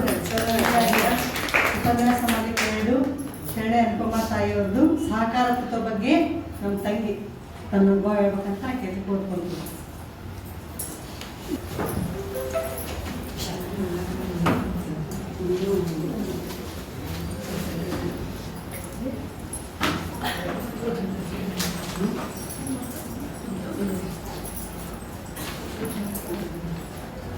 ಓಂ ಶ್ರೀ ಗುರು ಬಸವಲಿಂಗಾಯ ನಮಃ. ನಾನು ಆರಂಭವ ಮಾಡುವೆನಯ್ಯ ಗುರುಪೂಜೆಗೆಂದು, ನಾನು ವ್ಯವಹಾರವ ಮಾಡುವೆನಯ್ಯ ಲಿಂಗಾರ್ಚನೆಗೆಂದು, ನಾನು ಪರಸೇವೆಯ ಮಾಡುವೆನಯ್ಯ ಜಂಗಮದ ಸೋಕೆಂದು. ನಾನಾವ ಕರ್ಮಗಳ ಮಾಡಿದರೆಯೂ ಆ ಕರ್ಮ ಫಲಭೋಗವ ನೀ ಕೊಡುವೆ ಎಂಬುದು ನಾ ಬಲ್ಲೆನು. ನೀ ಕೊಟ್ಟ ದ್ರವ್ಯವು ನಿಮಗಲ್ಲದೆ ಮತ್ತೊಂದು ಕ್ರಿಯೆ ಮಾಡೆನು, ನಿಮ್ಮ ಸೊಮ್ಮಿಂಗೆ ಸಲ್ಲಿಸುವೆನು ನಿಮ್ಮಾನೆ ಕೂಡಲ ಸಂಗಮ ದೇವ. ಇವತ್ತಿನ ಈ ವಚನವನ್ನು ನಾನು ಇವತ್ತಿನ ದತ್ತಿ ಉಪನ್ಯಾಸದ ವಿಷಯವಾದ ಸಹಕಾರ ತತ್ವಕ್ಕೆ ಸಮರ್ಪಿಸುತ್ತೇನೆ. ಸ್ಮರಣೀಯರಾದ 12ನೇ ಶತಮಾನದ ಬಸವಾದಿ ಪ್ರಮಥರನ್ನು, ವೀರ ವೀರಾಗಿನಿ ಅಕ್ಕ ಮಹಾದೇವಿಯನ್ನು, ಚಿತ್ತರಿಗೆಯ ಚಿಜ್ಯೋತಿಗಳಾದ ಪೂಜ್ಯೋದಯರನ್ನು ಮಂದಿರದಲ್ಲಿ ಸ್ಮರಿಸಿಕೊಳ್ಳುತ್ತಾ ಹಾಗೂ ಪರಮ ಪೂಜ್ಯ ಗುರು ಮಹಂತ ಶ್ರೀಗಳ ಜಂಗಮ ಪಾದಕ್ಕೆ ಭಕ್ತಿಯಿಂದ ಕೊಡಮುಟ್ಟು ಇವತ್ತಿನ ಕನ್ನಡ ಸಾಹಿತ್ಯ ಪರಿಷತ್ತು ಬೆಂಗಳೂರು ಜಿಲ್ಲಾ ಘಟಕ ಬಾಗಲಕೋಟ್ ಹಾಗೂ ತಾಲೂಕಾ ಘಟಕ ಇಲ್ಕಲ್, ಅಕ್ಕನ ಬಳಗ ಇಲ್ಕಲ್ ಇವರ ಸಹಯೋಗದೊಂದಿಗೆ ಲಿಂಗೈಕ್ಯ ವೀರಭದ್ರಪ್ಪ ಮಠದ್ ಇವರ ಸ್ಮರಣಾರ್ಥ ದತ್ತಿ ಕಾರ್ಯಕ್ರಮ ಹಾಗೂ ಇಲ್ಕಲ್ ಕೋಆಪರೇಟಿವ್ ಬ್ಯಾಂಕ್ ಇಲ್ಕಲ್ ಇವರ ದತ್ತಿ ಕಾರ್ಯಕ್ರಮದ ಪ್ರಯುಕ್ತವಾಗಿ ಹಮ್ಮಿಕೊಂಡ ಇಂದಿನ ಕಾರ್ಯಕ್ರಮದ ಅಧ್ಯಕ್ಷ ಸ್ಥಾನವನ್ನು ಅಲಂಕರಿಸಿದ ಮಾತೋಶ್ರೀ ಶರಣೆ ಅಂಪಕ್ಕ ಮಠದ್ ಇವರಿಗೆ ನಾನು ಶರಣಾರ್ಥಿಗಳನ್ನು ಸಲ್ಲಿಸುತ್ತೇನೆ. ಅದೇ ರೀತಿ ಇಂದಿನ ಕಾರ್ಯಕ್ರಮದಲ್ಲಿ ಪಾಲ್ಗೊಂಡ ಶರಣರಾದ ಕನ್ನಡ ಸಾಹಿತ್ಯ ಪರಿಷತ್ತಿನ ಅಧ್ಯಕ್ಷರಾದ ಶರಣ ಕಂಬಾಗಿ ಗುರುಗಳನ್ನು ಸಹ ನಾನು ಶರಣಾರ್ಥಿಗಳು ಸಲ್ಲಿಸುತ್ತೇನೆ. ಅದೇ ರೀತಿ ಶರಣರಾದ ಮಹಾಂತೇಶ್ ಗಜೇಂದ್ರಗಢ್ ಇವರಿಗೂ ಸಹ ನನ್ನ ಶರಣಾರ್ಥಿಗಳನ್ನು ಸಲ್ಲಿಸುತ್ತೇನೆ. ಹಾಗೆಯೇ ಇಲ್ಲಿ ಸೇರಿದ ಅಕ್ಕನ ಬಳಗದ ಎಲ್ಲ ತಾಯಂದರಿಗೂ ಹಾಗೂ ನನ್ನ ಸಹೋದರಿಯರಿಗೂ ನನ್ನ ಶರಣಾರ್ಥಿಗಳನ್ನು ಸಲ್ಲಿಸುತ್ತೇನೆ. ಇವತ್ತಿನ ನನ್ನ ದತ್ತಿ ಉಪನ್ಯಾಸದ ವಿಷಯ ಸಹಕಾರ ತತ್ವ. ಮೊದಲಿಗೆ ನಾವು ಈ ಸಹಕಾರ ತತ್ವ ಎಂದರೇನು ತಿಳಿದುಕೊಳ್ಳೋಣ. ಭಾಷೆ ಅಂದ್ರೆ ನಾವು ಮಾತಾಡೋದು, ಲ್ಯಾಂಗ್ವೇಜ್. ಭಾಷೆ ಮಾನವನ ಅತಿ ಮಹತ್ವದ ಸಂವಹನ ಸಾಧನ. ಸಂವಹನ ಅಂದ್ರೆ ಸಂಪರ್ಕ, ಕಮ್ಯುನಿಕೇಶನ್. ಮಾನವ ಸಮಾಜದ ಬೆಳವಣಿಗೆಯು ನಾವು ಮಾತನಾಡುವ ಭಾಷೆ ಅಥವಾ ಸಂಭಾಷಣೆಯ ಮೇಲೆ ನಿಂತಿದೆ. ಅಂದ್ರೆ ಈ ಸಮಾಜದಲ್ಲಿ ನಾವು ಮಾತಾಡೋ ಭಾಷೆ ಮೇಲೆ ನಿಂತಿದೆ. ಅಂದ್ರೆ ನಾವು ಒಬ್ರಿಗೊಬ್ರ ಭಾಷೆ ಇರ್ಲಿಕ್ಕ ಮೂಕವಾಗಿ ಅಥವಾ ನಾವು ಏನು ಕೈಸನ್ನೆ ಬಾಯಿಸನ್ನೆ ಮುಖಾಂತರ ಮಾತಾಡಿದ್ರೆ ಒಬ್ರಿಗೊಬ್ರಿಗೆ ಅರ್ಥ ಆಗ್ತಿರ್ಲಿಲ್ಲ. ನಮ್ಮ ಭಾವನೆಗಳನ್ನ, ನಮ್ಮ ವಿಷಯಗಳನ್ನ ನಾವು ತಿಳಿಸಬೇಕಾದ್ರೆ ಅದಕ್ಕೊಂದು ಮಹತ್ವದ ಸಂಪರ್ಕ ಸಾಧನ ಯಾವ್ದಪ್ಪ ಅಂದ್ರೆ ಅದು ಭಾಷೆನ. ಭಾಷೆಯ ಮೇಲೆ ನಿಂತಿದೆ ಎಂದರೆ ತಪ್ಪಾಗಲಾರದು. ನಮ್ಮ ಪ್ರತಿದಿನದ ಮಾತುಕತೆ, ಶಾಲಾ ಕಾಲೇಜುಗಳ ಶಿಕ್ಷಣ, ನ್ಯಾಯಾಲಯದ ವಿಚಾರಗಳು, ವೈದ್ಯರ ರೋಗಿಗಳ ಸಂಭಾಷಣೆ, ರಾಜಕೀಯ ಭಾಷಣಗಳು, ಸಾಹಿತ್ಯ ಮುಂತಾದ ಎಲ್ಲಾ ಕ್ಷೇತ್ರಗಳಲ್ಲಿಯೂ ಸಹ ಭಾಷೆಯ ಪಾತ್ರ ಅಮೋಘವಾಗಿದೆ. ಅಂದ್ರೆ ಏನಾಗಿದೆ, ಶಾಲೆಯೊಳಗ ಕಾಲೇಜ್ದಾಗ ಶಿಕ್ಷಕರು ವಿದ್ಯಾರ್ಥಿಗಳಿಗೆ ತಿಳಿಸಿ ಹೇಳ್ಬೇಕಾದ್ರೆ ಅದು ಸುಂದರವಾದ ಭಾಷೆಗಳ ಮುಖಾಂತರನೇ ಸಾಧ್ಯವಾಗುತ್ತೆ. ಅದೇ ರೀತಿ ವೈದ್ಯರು ರೋಗಿಗಳ ಜೊತೆ ಅವರ ಮನದಾಳದ ಅವರು ಮಾತಾಡಿದ್ರೆ ಅವರು ತಮ್ಮಲ್ಲಿರೋ ವಿಷಯಗಳನ್ನ ಹಂಚಿಕೊಳ್ತಾರೆ. ಅದೇ ರೀತಿ ನ್ಯಾಯಾಲಯದಂದ್ರೆ ನ್ಯಾಯಾಧೀಶರು ಅಥವಾ ಕಕ್ಷಿದಾರರ ನಡುವೆ ಮಾತುಗಳ ಮೂಲಕನೇ ಸಮಸ್ಯೆಗಳು ಬಗೆಹರಿತಾವ. ರಾಜಕೀಯ ಭಾಷಣ, ಈಗ ರಾಜಕಾರಣಿಗಳು ಏನ್ ಮಾಡ್ತಾರ, ತಾವು ರಾಜಕೀಯಕ್ಕೆ ಬರ್ಬೇಕಾದ್ರೆ ತಮ್ಮ ಮುಂದಿನ ಗುರಿಗಳನ್ನ ಅಥವಾ ತಾವು ಮಾಡ್ಬೇಕಾದ ಎಲ್ಲಾ ಕೆಲಸಗಳನ್ನ ಭಾಷಣಗಳ ಮುಖಾಂತರ ಹೇಳಿದಾಗ ಪ್ರಜೆಗಳು ಏನ್ ಮಾಡ್ತಾರ, ಅವರ ಪ್ರಭಾವಕ್ಕೊಳಗಾಗಿ ಅವ್ರಿಗೆ ಮತ ನೀಡ್ತಾರೆ. ಸಾಹಿತ್ಯದಾಗ ನೋಡಿ, ಎಲ್ಲಾ ಕವಿಗಳು, ಎಲ್ಲಾ ರಚನೆಕಾರರು, ಸಾಹಿತ್ಯಕ್ಕೆ ಸಂಬಂಧಿಸಿಪಟ್ಟ ಎಲ್ಲಾ ಕ್ಷೇತ್ರದಾಗ ಅವರು ಸುಂದರವಾದ ಬರವಣಿಗೆಗಳ ಮುಖಾಂತರನ ಜನರ ಮನ ಮುಟ್ಟುತ್ತಾರ. ಅವರು ಅದ್ರ ಸಂಬಂಧ ಈ ಭಾಷೆ ಅನ್ನೋದು ಬಹಳ ಮುಖ್ಯ ಪಾತ್ರ ವಹಿಸ್ತೈತಿ. ಈ ಭಾಷೆಯ ಸಂವಹನವನ್ನು ಅರ್ಥಪೂರ್ಣವಾಗಿರಲು ಸಂಭಾಷಣೆಯಲ್ಲಿರುವ ವ್ಯಕ್ತಿಗಳು ಪರಸ್ಪರ ಸಹಕರಿಸಬೇಕಾಗುತ್ತದೆ. ತಾನು ಎಲ್ಲರಿಗಾಗಿ, ಎಲ್ಲರೂ ತನಗಾಗಿ ಎಂಬ ತತ್ವವೇ ಸಹಕಾರ ತತ್ವ ಎಂದು ಕರೆಯಲಾಗುತ್ತದೆ. ಮಾನವ ಸಂಘಜೀವಿ. ಸಮಾಜದ ಸಂರಚನೆಯಲ್ಲಿ ಸ್ವಸಹಾಯ ಮತ್ತು ಪರಸ್ಪರ ಸಹಾಯದಿಂದ ವ್ಯಕ್ತಿ ಜೀವನ ನಡೆಸುತ್ತಾನೆ. ನಾವೆಲ್ಲರೂ ಏನಿದೀವಿ, ಸಂಘಜೀವಿ. ನಾವ್ ಯಾರು ಒಬ್ಬರ ಅಡುಗೆಯಾಗ ಎಲ್ಲೂ ಏಕಾಂತದ ಇರಾಕ ಸಾಧ್ಯನೇ ಇಲ್ಲ. ಬಹಳ ಒಂದು ತುಸಿರ್ಬೋದು, ನಾವು ಇರಾಕಂತೂ ಸಾಧ್ಯನೇ ಇಲ್ಲ. ಆದ್ರೂ ನಮ್ಗೆ ಏನಾಗುತ್ತೆ, ನಾವು ಒಬ್ಬರೇ ಇರ್ಲಿ, ಸಮಾಜದಾಗ ಇರ್ಲಿ, ಎಲ್ಲಾ ನಾವು ಸಹಾಯ ಮಾಡ್ಕೊಳ್ತೀವಿ ಅನ್ನೋದು ಸುಳ್ಳು. ನಾವು ಏನ್ ಮಾಡ್ಬೇಕು, ಸ್ವಸಹಾಯ ಮತ್ತು ಪರಸ್ಪರ ಸಹಾಯದಿಂದನೇ ವ್ಯಕ್ತಿ ಜೀವನ ನಡೀತೈತಿ. ನಾ ಶ್ರೀಮಂತದೀನಿ, ನನಗೆ ಯಾವ್ದು ಅವಶ್ಯಕತೆ ಇಲ್ಲ ಅನ್ನೋದು ಎಳ್ಳ ಕಾಲಷ್ಟು ಸುಳ್ಳ. ಯಾವಾಗ್ಲೂ ಜೀವನದಾಗ ಹೇಳ್ತಾರಲ್ಲ ಹಿರಿಯರ, ನಮ್ ಸೊಂಡಿಲೇನ ನಾವು ನೀರು ಕುಡಿಯಕ್ ಸಾಧ್ಯ ಇಲ್ಲ, ಅಥವಾ ಹುಲಿಗೆ ಇಲಿದ ಅವಶ್ಯಕತೆನೂ ಬೀಳ್ತೈತಿ, ಇಲ್ಲಿಗೆ ಹುಲಿದ ಅವಶ್ಯಕತೆನೂ ಬೀಳ್ತೈತಿ. ಅಂದ್ರೆ ನಾವು ಒಬ್ರ ಮ್ಯಾಗ ಒಬ್ರ ಡಿಪೆಂಡ್ ಆಗಿವಿ ಅಂತ ಇದರಿಂದ ಅರ್ಥ ಆಗುತ್ತೆ. ಜೈವಿಕ, ಸಾಮಾಜಿಕ, ನೈತಿಕ, ಸಾಂಸ್ಕೃತಿಕ ಮತ್ತು ವ್ಯವಹಾರಿಕ ಕಾರಣಗಳಿಂದ ವ್ಯಕ್ತಿ ಇತರರೊಂದಿಗೆ ಸಹಕಾರದಿಂದ ನಡೆದುಕೊಳ್ಳಬೇಕಾಗುತ್ತದೆ. ಇವೆಲ್ಲ ಕಾರಣಕ್ಕೂ ನಾವು ಒಬ್ರ ಮ್ಯಾಗ ಒಬ್ರು ಡಿಪೆಂಡ್ ಆಗುತ್ತೆ. ಬರೇ ನಾವು ದುಡ್ಡಿನ ಸಂಬಂಧ ಅಷ್ಟ ಅಂತ ಅಲ್ಲ. ಈ ಪರಸ್ಪರ ಅವಲಂಬನೆ ಸಮಾಜದಲ್ಲಿ ಪ್ರೀತಿ, ನೈತಿಕತೆ, ಸುಖ, ಶಾಂತಿ, ಸಮೃದ್ಧಿಗೆ ಮೂಲ ಪ್ರೇರಣೆಯನ್ನು ಒದಗಿಸ್ತೈತಿ. ಸರ್ವೇ ಜನ ಸುಖಿನೋ ಭವಂತು ಅಂದ್ರೆ ಎಲ್ಲರೂ ಒಳ್ಳೆಯವರಿದ್ರೆ ನಾವು ಒಳ್ಳೆಯವರಿರಕ್ಕೆ ಸಾಧ್ಯ. ಹಾಗೆ ಸಹನಾವೌತು ಸಹನಂ ಭೋಕ್ತು ಎಂಬ ದಾರ್ಶನಿಕರ ತತ್ವಾಣಿಗಳಂತೆ ಇವರ ಇವರೆಲ್ಲ ದಾರ್ಶನಿಕರ ತತ್ವನೇ ಏನದಾವ ಇವೆಲ್ಲ ಹೇಳಿರ್ತಾರ ಅವ್ರ. ಇವೆಲ್ಲ ಜಗತ್ತಿನ ಸಕಲ ಜೀವರಾಶಿಗಳಲ್ಲಿ ಸಹಕಾರ, ಪ್ರೀತಿ, ಕರುಣೆ ಹಾಗೂ ಸಮಾಜದಲ್ಲಿ ಎಲ್ಲರೂ ಸಮಾನತೆಯಿಂದ ಪರಸ್ಪರ ಪ್ರೀತಿ ವಿಶ್ವಾಸದಿಂದ ಯಾರು ಶೋಷಣೆಗೆ, ವಂಚನೆಗೆ, ದುರಾಸೆಗೆ ಒಳವಾಗದೆ ಕಾರ್ಯಪ್ರವೃತ್ತವಾಗುವುದೇ ಸಹಕಾರ ತತ್ವ. ಸಹಕಾರ ಅಂದ್ರೆ ಕೋಆಪರೇಷನ್. ಇವೆಲ್ಲ ನಾವು ಒಬ್ಬರ ಹತ್ರ ಒಬ್ರು ನಿರೀಕ್ಷೆ ಮಾಡಿದಾಗಲೇ ಸಾಧ್ಯ ಆಗ್ತಾವ. ಒಬ್ಬರಿಂದ ಏನನ್ನು ಸಾಧ್ಯ ಆಗಕ್ಕ ಸಾಧ್ಯವಿಲ್ಲ. ಈ ಸಹಕಾರ ತತ್ವ ಮಾರ್ಗದರ್ಶನ ಮತ್ತು ಪ್ರೇರಣೆ ನೀಡುವ ಘೋಷಣೆಗಳು ಯಾವುವು ಎಂದರೆ ಪ್ರತಿಯೊಬ್ಬರು ಎಲ್ಲರಿಗಾಗಿ, ಪ್ರತಿಯೊಬ್ಬರಿಗಾಗಿ ಎಲ್ಲರೂ, ಪರಸ್ಪರ ಸಹಾಯದಿಂದ ಸ್ವಸಹಾಯ. ನಾವು ಏನ್ ಮಾಡ್ಬೇಕು, ಒಬ್ರಿಗೊಬ್ರಿಗೆ ಸಹಾಯ ಮಾಡ್ಕೋತಾನೆ ನಮ್ಮಿಂದ ಅವ್ರಿಗೂ ಸಹಾಯ ಇರ್ತದೆ, ಅವರಿಂದ ನಮಗೂ ಸಹಾಯ ಇರ್ತದೆ. ಪ್ರಯತ್ನಗಳಲ್ಲಿ ಸಹಕಾರವೇ ಧ್ಯೇಯ, ಪೈಪೋಟಿ ಅಲ್ಲ. ನಾವು ಸಹಕಾರ ನೀಡ್ತೇವಂದ್ರ ಅದರಿಂದ ಅದು ಸಹಾಯ ಆಗಿರ್ಬೇಕು. ನಾವು ಕಾಂಪಿಟೇಷನ್ ಮಾಡತ್ತೀವಿ, ಪೈಪೋಟಿ ಮಾಡತ್ತೀವಿ, ನಂದು ಹೆಚ್ಚಿನ ತರ ತೋರಿಸ್ಕೊಳ್ತೀವಿ ಅನ್ನೋ ಭಾವನೆಯಲ್ಲಿ ಬರಬಾರ್ದು. ಕಾರ್ಯಗಳಿಗೆ ನೈತಿಕ ನೆಲೆಗಟ್ಟು ಆಧಾರ, ಪರಮ ಸ್ವಾರ್ಥವಲ್ಲ. ಸರ್ವರಿಗೂ ಸಮಬಾಳು, ಸರ್ವರಿಗೂ ಸಮಪಾಲು. ಕೂಡಿ ಬಾಳಿದರೆ ಸ್ವರ್ಗ ಸುಖ. ತನ್ನಂತೆ ಪರರು, ತನ್ನಂತೆ ಪರರ ಬಗೆದರೆ ಎಲ್ಲರೂ ಆಗ್ತಾರೆ. ನಾವು ಏನ್ ಮಾಡ್ತೀವಿ, ನಾವು ಒಳ್ಳೆಯದ ಬಗ್ಸಿದ್ರೆ ಎಲ್ಲರಿಗೂ ಒಳ್ಳೇದಾಗುತ್ತೆ. ನಾವು ಕೆಟ್ಟ ಬಗ್ಸಿದ್ರೆ ನಮಗೂ ಸಹ ಕೆಟ್ಟ ಆಗುತ್ತದೆ. ಒಕ್ಕಟ್ಟೆ ಬಲ, ಒಡಕೆ ಕಿಡಕು. ಇವೆಲ್ಲ ಏನದಾವ ಸಹಕಾರ ತತ್ವದ ಮಾರ್ಗದರ್ಶನ ಮತ್ತು ಪ್ರೇರಣೆ ನೀಡುವ ಮೂಲ ಅಂಶಗಳಿವೆ. ಇಷ್ಟ ಅಲ್ಲ, ನಮ್ಮ ಶರಣರು ಸಹಿತ ಈ ಸಹಕಾರ ತತ್ವವನ್ನು ಹೇಗೆ ತಮ್ಮ ಜೀವನದಲ್ಲಿ ಅಳವಡಿಸಿಕೊಂಡಿದ್ರು ಅಂದ್ರ ನಮ್ಮ ಶರಣರ ಸಾಕ್ಷಾತ್ಕರಿಸಿದ ಸಹಕಾರ ತತ್ವವೇನೆಂದರೆ 12ನೇ ಶತಮಾನದಲ್ಲಿ ಸಮಾಜದಲ್ಲಿ ಕಂಡುಬಂದ ಲಿಂಗಭೇದ, ಜಾತಿಭೇದ, ವರ್ಣಭೇದ, ವರ್ಗಭೇದ ಮತ್ತು ನಾಡಿನ ಆರ್ಥಿಕ ಅಭ್ಯುದಯದ ರೂವಾರಿಗಳಾದ ಕಾಯಕ ಜೀವಿಗಳನ್ನು ಶೋಷಿಸುವ. ಅವಾಗಿನ ಕಾಲದಾಗ ಏನಿತ್ತು, ಎಲ್ಲಾ ವರ್ಗದಿಂದ 4 ವರ್ಗ ಹಂಚಿರಿ, ಎಲ್ಲರಿಗೂ ಒಂದೊಂದು ಕೆಲಸ ಹಂಚಿಬಿಟ್ಟಿದ್ರು. ಅದರ ಮೇಲ್ವರ್ಗದವ್ರು ಏನ್ ಮಾಡ್ತಿದ್ರು, ಕೆಳವರ್ಗದ ಕೆಲಸ ಮಾಡುವ ವರ್ಗದವ್ರನ್ನ ಅಸ್ಪೃಶ್ಯರಾಗಿ ಕಾಣ್ತಿದ್ರು. ಈ ಕಾಯಕ ಜೀವಿಗಳು ಶೋಷಿಸುವ ವ್ಯವಸ್ಥೆಯ ವಿರುದ್ಧ ಬಸವಣ್ಣನವರ ನೇತೃತ್ವದಲ್ಲಿ ಶರಣರೊಡಗೂಡಿ ನಡೆಸಿದ ಬಹುಮುಖ ಕ್ರಾಂತಿಯ ಸಹಕಾರ ತತ್ವ. ಅವಾಗ ಏನ್ ಮಾಡಿದ್ರು ಬಸವಣ್ಣವರ, ಈ ಎಲ್ಲರೂ ಶ್ರೀಮಂತರು, ಬಡವರು ನಡಕಿಂದ ಮೇಲ್ವರ್ಗ, ಕೆಳವರ್ಗ, ಉನ್ನತ ಕೆಲಸ ಮಾಡೋರು, ಕೆಳಮಟ್ಟದ ಕೆಲಸ ಮಾಡೋರು, ಇವ್ರನ್ನೆಲ್ಲ ಭೇದ ಭಾವ ಅಳಿಸಿ ಇವರೆಲ್ಲ ಸಮಾನರು ಒಂದೇ ಅನ್ನುವಂಥದ್ದು ಕ್ರಾಂತಿ ಮಾಡಿದ ಬಹುಮುಖ ಕ್ರಾಂತಿ ಈ ಸರ್ಕಾರ ತತ್ವ. ಸರ್ಕಾರ ತತ್ವದ ಸಾಕ್ಷಾತ್ಕಾರ ಮತ್ತು ಅದರ ಅತ್ಯುತ್ತಮ ಪ್ರಯೋಜನಗಳೇ ನಿದರ್ಶನವಾಗಿವೆ. ಶರಣರ ಅಂತರಂಗ ಬಹಿರಂಗ ಶುದ್ಧಿಯ ವಿಚಾರಗಳು, ಅರಿವು, ಆಚಾರ ಮತ್ತು ಅನುಭವದ ನುಡಿಗಳು ವಚನಗಳ ರೂಪದಲ್ಲಿ ನಮಗೆ ಬಳುವಳಿಯಾಗಿ ದೊರೆತಿವೆ. ಇವೆಲ್ಲ ವಚನಗಳ ಏನೈತಿ, ಎಲ್ಲಾ ವಚನದಾಗೂ ನಮ್ಮ ಜೀವನದ ಹತ್ತಿರವಾಗಿರುವಂತಹ ಸಂದೇಶಗಳು ಅದಾವ. ನಾವು ಹೆಂಗ ನಡೆ ನುಡಿ ಹೆಂಗ್ ಒಂದಾಗಬೇಕಂತ ಹೇಳಿದಾರೆ. ತಾವು ನಡೆ ತೋರಿಸಿ ನಡೆ ನುಡಿ ಒಂದಾಗಿ ಶರಣರ ನಮಗೂ ಹೇಳಿಕೊಟ್ಟಾರ. ಇಂದು ಸಮಾಜದಲ್ಲಿ ತಾಂಡವವಾಡುತ್ತಿರುವ ಸ್ವಾರ್ಥ, ಭ್ರಷ್ಟಾಚಾರ, ಅನೈತಿಕತೆ, ಅತಿ ಆಸೆ, ದುರಾಚಾರ, ಭಯೋತ್ಪಾದನೆ, ಧರ್ಮದ ಹೆಸರಿನಲ್ಲಿ ನಡೆಯುತ್ತಿರುವ ಆರ್ಥಿಕ ಅಪವ್ಯಯ, ಮೋಢ್ಯ ಕಂದಾಚಾರಗಳು, ಕಂದಾಚಾರಗಳ ಆಟಾಟೋಪ, ಅಹಂಕಾರ, ಅಜ್ಞಾನ ಮತ್ತಿತರ ವಿಷಮತೆಗಳಿಗೆ ಪರಿಹಾರ ಒದಗಿಸಲು ಸೂಕ್ತ ಮಾರ್ಗದರ್ಶನ ಶರಣರ ತತ್ವಗಳಿವೆ.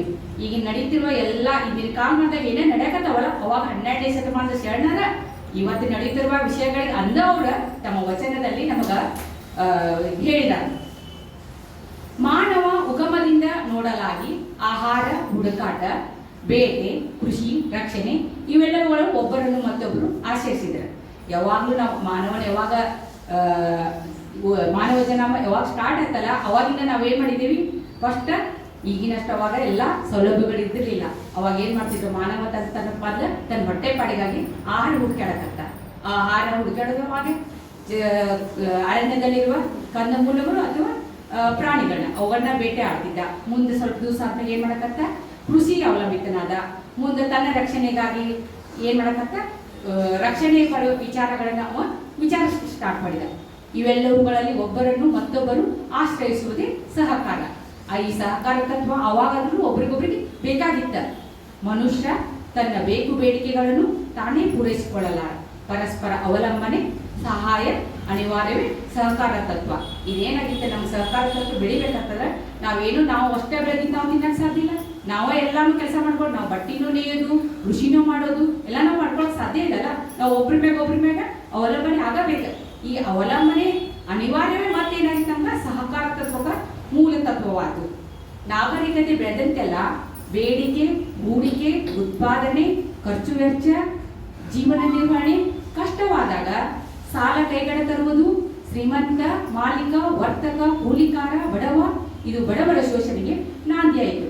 ಹೆಂಗ ನಮ್ದು ಜನಾಂಗ ಎಲ್ಲ ಬೆಳ್ಕೋತ್ ಬಂದಾಗ ಎಲ್ಲರೂ ದೊಡ್ಡ ಮಟ್ಟದ ಬೇಡಿಕೆ ಹೂಡಿಕೆ ಮಾಡೋದು, ಆಮೇಲೆ ಎಲ್ಲ ವಿಷಯದಾಗ ತಮ್ಮ ಬೇಡಿಕೆ ಇಡೋದು, ಉತ್ಪಾದನೆ ಮಾಡಿದಾಗ ಖರ್ಚು ವೆಚ್ಚ ಹೆಚ್ಚಾಗೋದು, ಇದರಿಂದ ಜೀವನ ನಿರ್ವಹಣೆ ಕಷ್ಟವಾಗತ್ತಾಗ ಸಾಲ ಬೇಕಾಗಿತ್ತು. ಸಾಲ ತಂದ್ಕೂಡ ಏನಾಯ್ತು, ಶ್ರೀಮಂತರು ಮತ್ತು ಬಡವರ ನಡುವೆ ಅಂತರ ಹೆಚ್ಚಾಗಬೇಕು. ಈ ಬಡವರ ಶೋಷಣೆ ಆಗತೊಡಗಿತು. ಇದರಿಂದ ಏನಾಯ್ತು, ಇಂಗ್ಲೆಂಡಿನಲ್ಲಿ ಕೈಗಾರಿಕಾ ಕ್ರಾಂತಿಯ ಪರಿಣಾಮವಾಗಿ ಆರ್ಥಿಕ ಮತ್ತು ಸಾಮಾಜಿಕ ಸಮಸ್ಯೆಗಳಿಗೆ ಸಹಕಾರ ಪದ್ಧತಿ ಸೂಕ್ತವೆಂದು ಪ್ರತಿಪಾದನೆ ರಾಬರ್ಟ್ ವೇವೆಟ್ ಕಾರ್ಮಿಕರ ಕಲ್ಯಾಣಕ್ಕಾಗಿ 1844ರಲ್ಲಿ ಬ್ರಿಟನ್ ಗ್ರಾಹಕರ ಸಹಕಾರ ಚಳವಳಿಯನ್ನು ಆರಂಭಿಸಿ ಸಹಕಾರಿ ಗ್ರಾಮ ಸಂಘವನ್ನು ಸ್ಥಾಪಿಸಿದರು. ಇವರೇ ಸಹಕಾರಿ ಸಂಘದ ಪಿತಾಮಹ. ಇವೆಲ್ಲ ನಮ್ದು ಜೀವನ ಈ ಮಟ್ಟಕ್ಕೆ ಬಂದ ಮೇಲೆ ನಾವೆಲ್ಲರೂ ಏನ್ ಮಾಡಿದ್ವಿ, ದೊಡ್ಡ ದೊಡ್ಡ ಪ್ರಮಾಣದಾಗ ಕೈಗಾರಿಕೆಗಳು ತೆಗೆಯೋದು ಅಥವಾ ಕೃಷಿ ಮಾರುಕಟ್ಟೆ ತೆಗೆಯೋದು, ಇವೆಲ್ಲ ಬೇಕಾದಾಗ ನಮಗೆ ಹಣದ ಸಹಾಯ ಬಹಳ ಬೇಕಾಗತ್ತಿತ್ತು. ಈ ಹಣದ ಸಹಾಯ ಬೇಕಾಗೋದ್ರಿಂದ ಇದಕ್ಕೇನಾದ್ರು ಒಂದು ದಾರಿ ಹುಡುಕಾಡ್ಬೇಕಲ್ಲ ಅಂತಂದ್ರೆ ಈ ರಾಬರ್ಟ್ ಓವೆನ್ ಅವರ ಕಾರ್ಮಿಕರ ಕಲ್ಯಾಣಕ್ಕಾಗಿ 1844ರಲ್ಲಿ ಏನ್ ಮಾಡಿದ್ರು, ಸಹಕಾರಿ ಗ್ರಾಮವನ್ನ ಸಂಘಟಿಸಿದರು.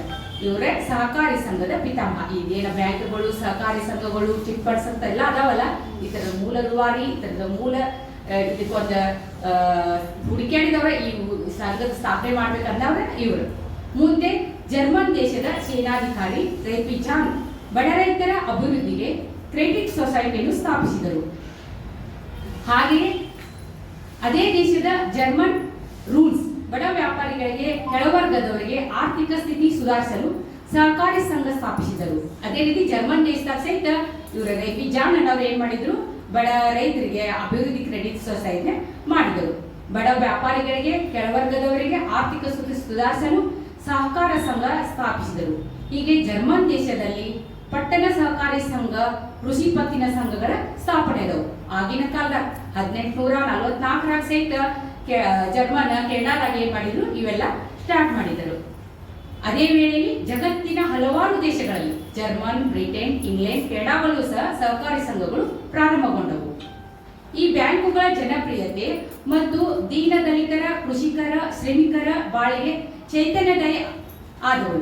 ಈ ಎಲ್ಲ ಬ್ಯಾಂಕುಗಳನ್ನ ಅಥವಾ ಈ ಸಹಕಾರಿ ಸಂಘಗಳನ್ನ ತೆಗೆಯೋದ್ರಿಂದ ಈ ಕೆಳಮಟ್ಟದ ವರ್ಗದವರಿಗೆ, ಕೃಷಿಕರಿಗೆ, ಆಮೇಲೆ ಶ್ರಮಿಕರಿಗೆ ಇವೇನಾದ್ರು ತಾವು ಮತ್ತಷ್ಟು ವ್ಯಾಪಾರದಲ್ಲಿ ತೊಡಗಿಸ್ಕೊಳಕ, ತಮ್ಮನ್ನು ಮತ್ತೊಂದು ಉದ್ಯೋಗದಲ್ಲಿ ತೊಡಗಿಸ್ಕೊಳಕ ಸಹಾಯ ಆಗ್ತದೆ. ಇವೆಲ್ಲದರ ಆಗುತ್ತದೆ ಎನ್ನುವುದರ ಫಲವಾಗಿ ಭಾರತದಲ್ಲಿ 1889ರಲ್ಲಿ ಪ್ರಪ್ರಥಮವಾಗಿ ಬಹು ಸಾಹೇಬ್ ಕೌಟೇಕರ್ ಎಂಬ ಪ್ರಖ್ಯಾತರಾದ ವಿಠಲ್ ಲಕ್ಷ್ಮಣರಾವ್ ಮಾರ್ಗದರ್ಶನದಲ್ಲಿ ಬರೋಡಾ ರಾಜ್ಯದಲ್ಲಿ ಅನೋನ್ಯ ಸರ್ಕಾರಿ ಮಂಡಳಿಯನ್ನು ಸ್ಥಾಪಿಸಿದರು. ಇದನ್ನೆಲ್ಲ ನೋಡಿ ನಮ್ಮ ಭಾರತ ದೇಶದವು 1889ರಲ್ಲಿ ಬಹು ಸಾಹೇಬ್ ಕೌಟೇಕರ್ ಅನ್ನವರ ಒಂದು ಸಹಕಾರಿ ಸಂಘವನ್ನ ಬರೋಡಾ ರಾಜ್ಯದಲ್ಲಿ ಸ್ಥಾಪಿಸಿದರು. ಇದೇ ಭಾರತದ ಪ್ರಪ್ರಥಮ ಸಹಕಾರಿ ಸಂಘ. ಪಟ್ಟಣ ಸಹಕಾರಿ ಬ್ಯಾಂಕುಗಳು ಸಹ ತಮ್ಮ ಸದಸ್ಯರಿಗೆ ಬೇಕಾಗುವ ಸಾಲ ಕೊಡುವ ಸಮುದಾಯದ ಆಧಾರದ ಮೇಲೆ ಮೊದಲ ಹಂತದಲ್ಲಿ ರಚನೆಯಾದವು. ಇವೆಲ್ಲ ಬ್ಯಾಂಕುಗಳ, ಸಹಕಾರಿ ಸಂಘಗಳ ಅಥವಾ ಪತ್ತಿನ ಸಹಕಾರಿ ಸಂಘಗಳು ಇವೆಲ್ಲ ರಚನೆ ಆದವು. ಇವೆಲ್ಲಗಳ ಸಹಕಾರ ತತ್ವದ ಅಡಿಯಲ್ಲಿ ರಚನೆ ಆದವು. ಈ ಸಹಕಾರ ಸಂಘವನ್ನು ರಚಿಸಬೇಕಾದ್ರೆ, ಇದು ಸ್ಥಾಪಿಸಬೇಕಾದ್ರೆ ಈ ಅಂಶಗಳ ಅದರಲ್ಲಿ ಇರಬೇಕು. ಅವು ಯಾವ ಅಂಶ ಅಂದ್ರೆ, ಸಹಕಾರ ತತ್ವಗಳ ಅಂತಾರಾಷ್ಟ್ರೀಯ ಸಹಕಾರ ಒಕ್ಕೂಟ ICA ನಿಗದಿಪಡಿಸಿದ 7 ಮಾರ್ಗದರ್ಶಿ ತತ್ವಗಳಾಗಿವೆ. ಅವು ಸ್ವಯಂ ಪ್ರೇರಿತ ಮತ್ತು ಮುಕ್ತ ಸದಸ್ಯತ್ವ, ಪ್ರಜಾಪ್ರಭುತ್ವ, ಸದಸ್ಯರ ನಿಯಂತ್ರಣ, ಸದಸ್ಯರ ಆರ್ಥಿಕ ಭಾಗವಹಿಸುವಿಕೆ, ಸ್ವಾಯತ್ತತೆ ಮತ್ತು ಸ್ವಾತಂತ್ರ್ಯ, ಶಿಕ್ಷಣ ತರಬೇತಿ ಮತ್ತು ಮಾಹಿತಿ, ಸಹಕಾರಿಗಳ ನಡುವಿನ ಸಹಕಾರ ಮತ್ತು ಸಮುದಾಯದ ಕಾಳಜಿಯನ್ನು ಒಳಗೊಂಡಿವೆ. ಇವು ಸದಸ್ಯರ ಆರ್ಥಿಕ ಮತ್ತು ಸಾಮಾಜಿಕ ಅಗತ್ಯಗಳನ್ನು ಪೂರೈಸಲು ಸಹಕಾರ ಸಂಘಗಳಿಗೆ ಸಹಾಯ ಮಾಡುತ್ತಿವೆ. 7 ಸಹಕಾರ ತತ್ವಗಳು ಯಾವಂದ್ರೆ, ಮೊದಲನೇದು ಸ್ವಯಂ ಪ್ರೇರಿತ ಮತ್ತು ಮುಕ್ತ ಸದಸ್ಯತ್ವ. ಅಂದ್ರೆ ಈ ಸಹಕಾರ ಸಂಘದಾಗ ಯಾರು ಅದ್ರೊಳಗ ಭಾಗಿಯಾಗಕ್ಕೆ ಅನುಕೂಲ ಇತ್ತಂದ್ರೆ ಇದು ಸ್ವಯಂ ಪ್ರೇರಿತ. ಮತ್ತು ಮುಕ್ತ ಸದಸ್ಯತ್ವ ಲಿಂಗ, ಸಾಮಾಜಿಕ, ಜನಾಂಗೀಯ, ರಾಜಕೀಯ ಅಥವಾ ಧಾರ್ಮಿಕ ತಾರತಮ್ಯವಿದೆ. ಇದ್ರೊಳಗ ಹೆಣ್ಣು ಹೊತ್ತ ಗಂಡು ಹೊತ್ತ ಇಲ್ಲ, ಯಾವ್ದೋ ಸಮಾಜದವ್ರತ್ತ ಇಲ್ವಾ, ಯಾವ್ದೋ ಜನಾಂಗದವ್ರತ್ತ ಇಲ್ಲ, ಅಥವಾ ರಾಜಕೀಯ ವ್ಯಕ್ತಿಗಳತ್ತ ಇಲ್ಲ, ಅಥವಾ ಧಾರ್ಮಿಕ ಯಾವ್ದೋ ಜಾತಿಯವ್ರ ಇದ್ರೊಳಗೆ ಭಾಗವಹಿಸಬೇಕಂತಿಲ್ಲ. ತಮ್ಮ ಸೇವೆಗಳನ್ನು ಬಳಸಲು ಮತ್ತು ಸದಸ್ಯತ್ವದ ಜವಾಬ್ದಾರಿಗಳನ್ನು ಸ್ವೀಕರಿಸಲು ಸಿದ್ಧರಿರುವ ಎಲ್ಲರಿಗೂ ಸಹಕಾರ ಸಂಘಗಳು ಮುಕ್ತವಾಗಿವೆ. ಅಂದ್ರೆ ಈ ಸಹಕಾರ ಸಂಘದಾಗ ಯಾರು ಬೇಕಾದವರು ಮುಕ್ತವಾಗಿ ತಮ್ಮ ಸದಸ್ಯತ್ವವನ್ನು ಸ್ವೀಕರಿಸಬಹುದು. ಪ್ರಜಾಪ್ರಭುತ್ವ ಸದಸ್ಯರ ನಿಯಂತ್ರಣ. ಸದಸ್ಯರು ತಮ್ಮ ಸಹಕಾರ ಸಂಘವನ್ನು ಪ್ರಜಾಪ್ರಭುತ್ವ ರೀತಿಯಲ್ಲಿ ನಿಯಂತ್ರಿಸುತ್ತಾರೆ. ಅಂದ್ರೆ ಬ್ಯಾಂಕ್ ಎಲೆಕ್ಷನ್ ಆಗ್ತಾವ, ಯಾರಿಗೆ ಓಟ್ ಹೆಚ್ಚು ಬೀಳ್ತಾವಲ್ಲ ಅವರು ಸದಸ್ಯರಾಗ್ತಾರೆ. ಸದಸ್ಯರ ಆರ್ಥಿಕ ಭಾಗವಹಿಸುವಿಕೆ. ಸದಸ್ಯರು ತಮ್ಮ ಬಂಡವಾಳಕ್ಕೆ ಸಮಾನವಾಗಿ ಕೊಡುಗೆ ನೀಡುತ್ತಾರೆ ಮತ್ತು ಅದನ್ನು ನಿಯಂತ್ರಿಸುತ್ತಾರೆ. ಅಲ್ಲಿ ಭಾಗವಹಿಸಿದ ಅಥವಾ ಇದ್ದ ಸದಸ್ಯರು ಸಹ ತಮ್ಮ ಮೊತ್ತವನ್ನು ಬ್ಯಾಂಕ್ನಲ್ಲಿ ಇಟ್ಟಿರ್ತಾರೆ ಅವರು. ಸ್ವಾಯತ್ತತೆ ಮತ್ತು ಸ್ವಾತಂತ್ರ್ಯ. ಸಹಕಾರಿಗಳು ಸ್ವಸಹಾಯ ಸಂಸ್ಥೆಗಳಾಗಿವೆ ಮತ್ತು ಸದಸ್ಯರಿಂದ ನಿಯಂತ್ರಿಸಲ್ಪಡುತ್ತವೆ. ಇವ ಸಹಕಾರಿಗಳ ಸಂಘ ಆದ್ರೂ ಸಹಿತ ಇದರಲ್ಲಿ ಸದಸ್ಯರಿಂದ ಇವೇನಾಗತ್ತವ ನಿಯಂತ್ರಿಸಲ್ಪಟ್ಟು ಅವ್ರ ಅಂಡರ್ದಾಗ ಇವೆಲ್ಲ ಇರ್ತಾವ. ಶಿಕ್ಷಣ, ತರಬೇತಿ ಮತ್ತು ಮಾಹಿತಿ. ಸದಸ್ಯರು ತಮ್ಮ ಉದ್ಯೋಗಿಗಳಿಗೆ ಸಹಕಾರ ಸಂಘಗಳ ಅಭಿವೃದ್ಧಿಗೆ ಅಗತ್ಯವಾದ ಶಿಕ್ಷಣ ಮತ್ತು ತರಬೇತಿಯನ್ನು ಒದಗಿಸುತ್ತವೆ.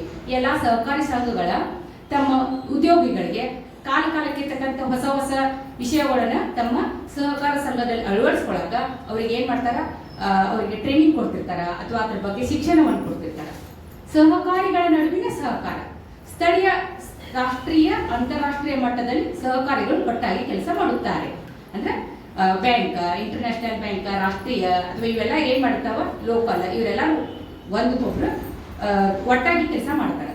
ಸಮುದಾಯದ ಕಾಳಜಿ. ತಮ್ಮ ಸದಸ್ಯರ ಅನುಮೋದನೆಯೊಂದಿಗೆ ಸಮುದಾಯದ ಸುಸ್ಥಿರ ಅಭಿವೃದ್ಧಿಗೆ ಕೆಲಸ ಮಾಡ್ತಾರೆ. ಅಂದ್ರೆ ಸಂಘದಾಗ ಏನಿರ್ತೈತಿ, ಎಲ್ಲರೂ ಸಾಲ ಬೇಕಂತ ಅರ್ಜಿಗಳು ಸಲ್ಲಿಸಿರ್ತಾರೆ. ಅವಾಗ ಅವ್ರು ಏನ್ ಮಾಡ್ತಾರೆ, ತಮ್ಮ ತಿಳಿದಂಗೆ ಕೊಡಕ್ ಬರಂಗಿಲ್ಲ. ಅಲ್ಲಿರೋ ಎಲ್ಲಾ ಸದಸ್ಯರ ಜೊತೆ ಡಿಸ್ಕಷನ್ ಮಾಡಿ ಯಾರಿಗೆ ಎಷ್ಟು ಕೊಡಬೇಕು, ಆ ವ್ಯಕ್ತಿ ಅಂತ ಅವೆಲ್ಲ ಡಿಸ್ಕಷನ್ ಮಾಡಿ ಏನ್ ಮಾಡ್ತಿರ್ತಾರೆ, ಸಾಲವನ್ನು ಕೊಡ್ತಿರ್ತಾರೆ. ಸಮುದಾಯದ ಕಾಳಜಿ ಅಂತ.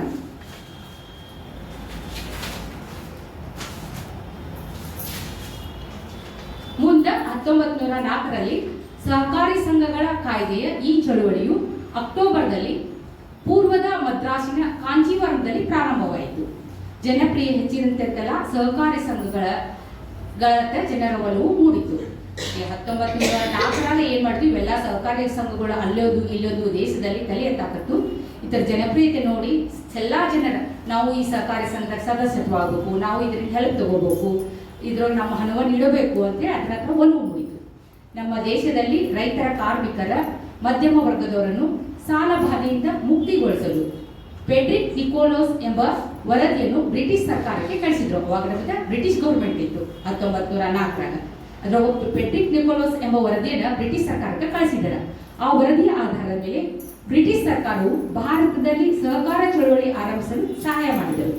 1904ರಲ್ಲಿ ಸಹಕಾರ ಪತ್ತಿನ ಸಂಘಗಳ ಕಾನೂನು ಪಾಸು ಮಾಡಿದರು. ಪರಿಣಾಮವಾಗಿ ಭಾರತದಲ್ಲಿ ವ್ಯವಸಾಯ ಹಾಗೂ ವ್ಯವಸಾಯೇತರ ಸಹಕಾರಿ ಸಂಘಗಳು ಸ್ಥಾಪನೆಯಾದವು. ಆದ ರೂಲ್ಸ್ ಪಾಸ್ ಆದಾಗಿಂದ ಭಾರತದಲ್ಲಿ ಏನದು ಕೃಷಿ ಪತ್ತಿನ ಸಂಘಗಳ, ಆಮೇಲೆ ವ್ಯವಸಾಯ ಹಾಗೂ ವ್ಯವಸಾಯೇತರ, ಬರೀ ವ್ಯವಸಾಯಕ್ಕೆ ಸಂಬಂಧಿಸಿದ ಅಷ್ಟೇ ಅಲ್ಲ, ವ್ಯವಸಾಯೇತರ ಅಂತಂದ್ರೆ ಇವೆಲ್ಲ ಸಣ್ಣ ಪುಟ್ಟ ಕೈಗಾರಿಕೆಗಳಿಗೆ, ಆರ್ಥಿಕ ಶಿಕ್ಷಣ ನಡೆಸುವ ಶಾಲಾ ಕಾಲೇಜುಗಳಿಗೆ ಅಥವಾ ಎಲ್ಲರಿಗೂ ಏನ್ ಮಾಡಿದ್ರು, ಅವ್ರಿಗೂ ಸಹ ಹೆಲ್ಪ್ ಆಗೋ ದೃಷ್ಟಿಯಿಂದ ಈ ಸಹಕಾರಿ ಸಂಘಗಳು ಪ್ರಾರಂಭವಾದವು. ಆ ವರ್ಷವನ್ನು ಅಧಿಕೃತವಾಗಿ ಸಹಕಾರಿ ಆಂದೋಲನ ಆರಂಭದ ವರ್ಷವೆಂದು ಕರೆಯಲಾಗುತ್ತದೆ.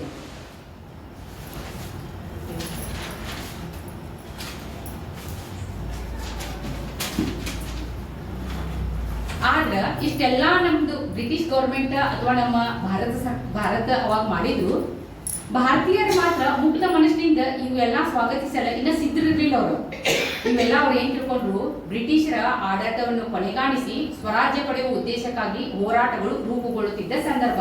ಅವಾಗೆಲ್ಲ ಬ್ರಿಟಿಷರ್ನ ನಮ್ಮ ದೇಶದಿಂದ ಹೊರಗೋಡಿಸಬೇಕು, ನಮ್ಮ ಸ್ವತಂತ್ರ ಭಾರತವನ್ನು ನಾವು ಪಡ್ಕೋಬೇಕು, ಸ್ವತಂತ್ರ ಭಾರತದಾಗ ನಾವ ನಮ್ಮ ರಾಜ್ಯವನ್ನು ಆಳಬೇಕು ಅಂತ ಅವಾಗ ಪ್ರತಿಯೊಬ್ಬ ಭಾರತೀಯ ಪ್ರಜೆಯ ಕನಸಾಗಿತ್ತು.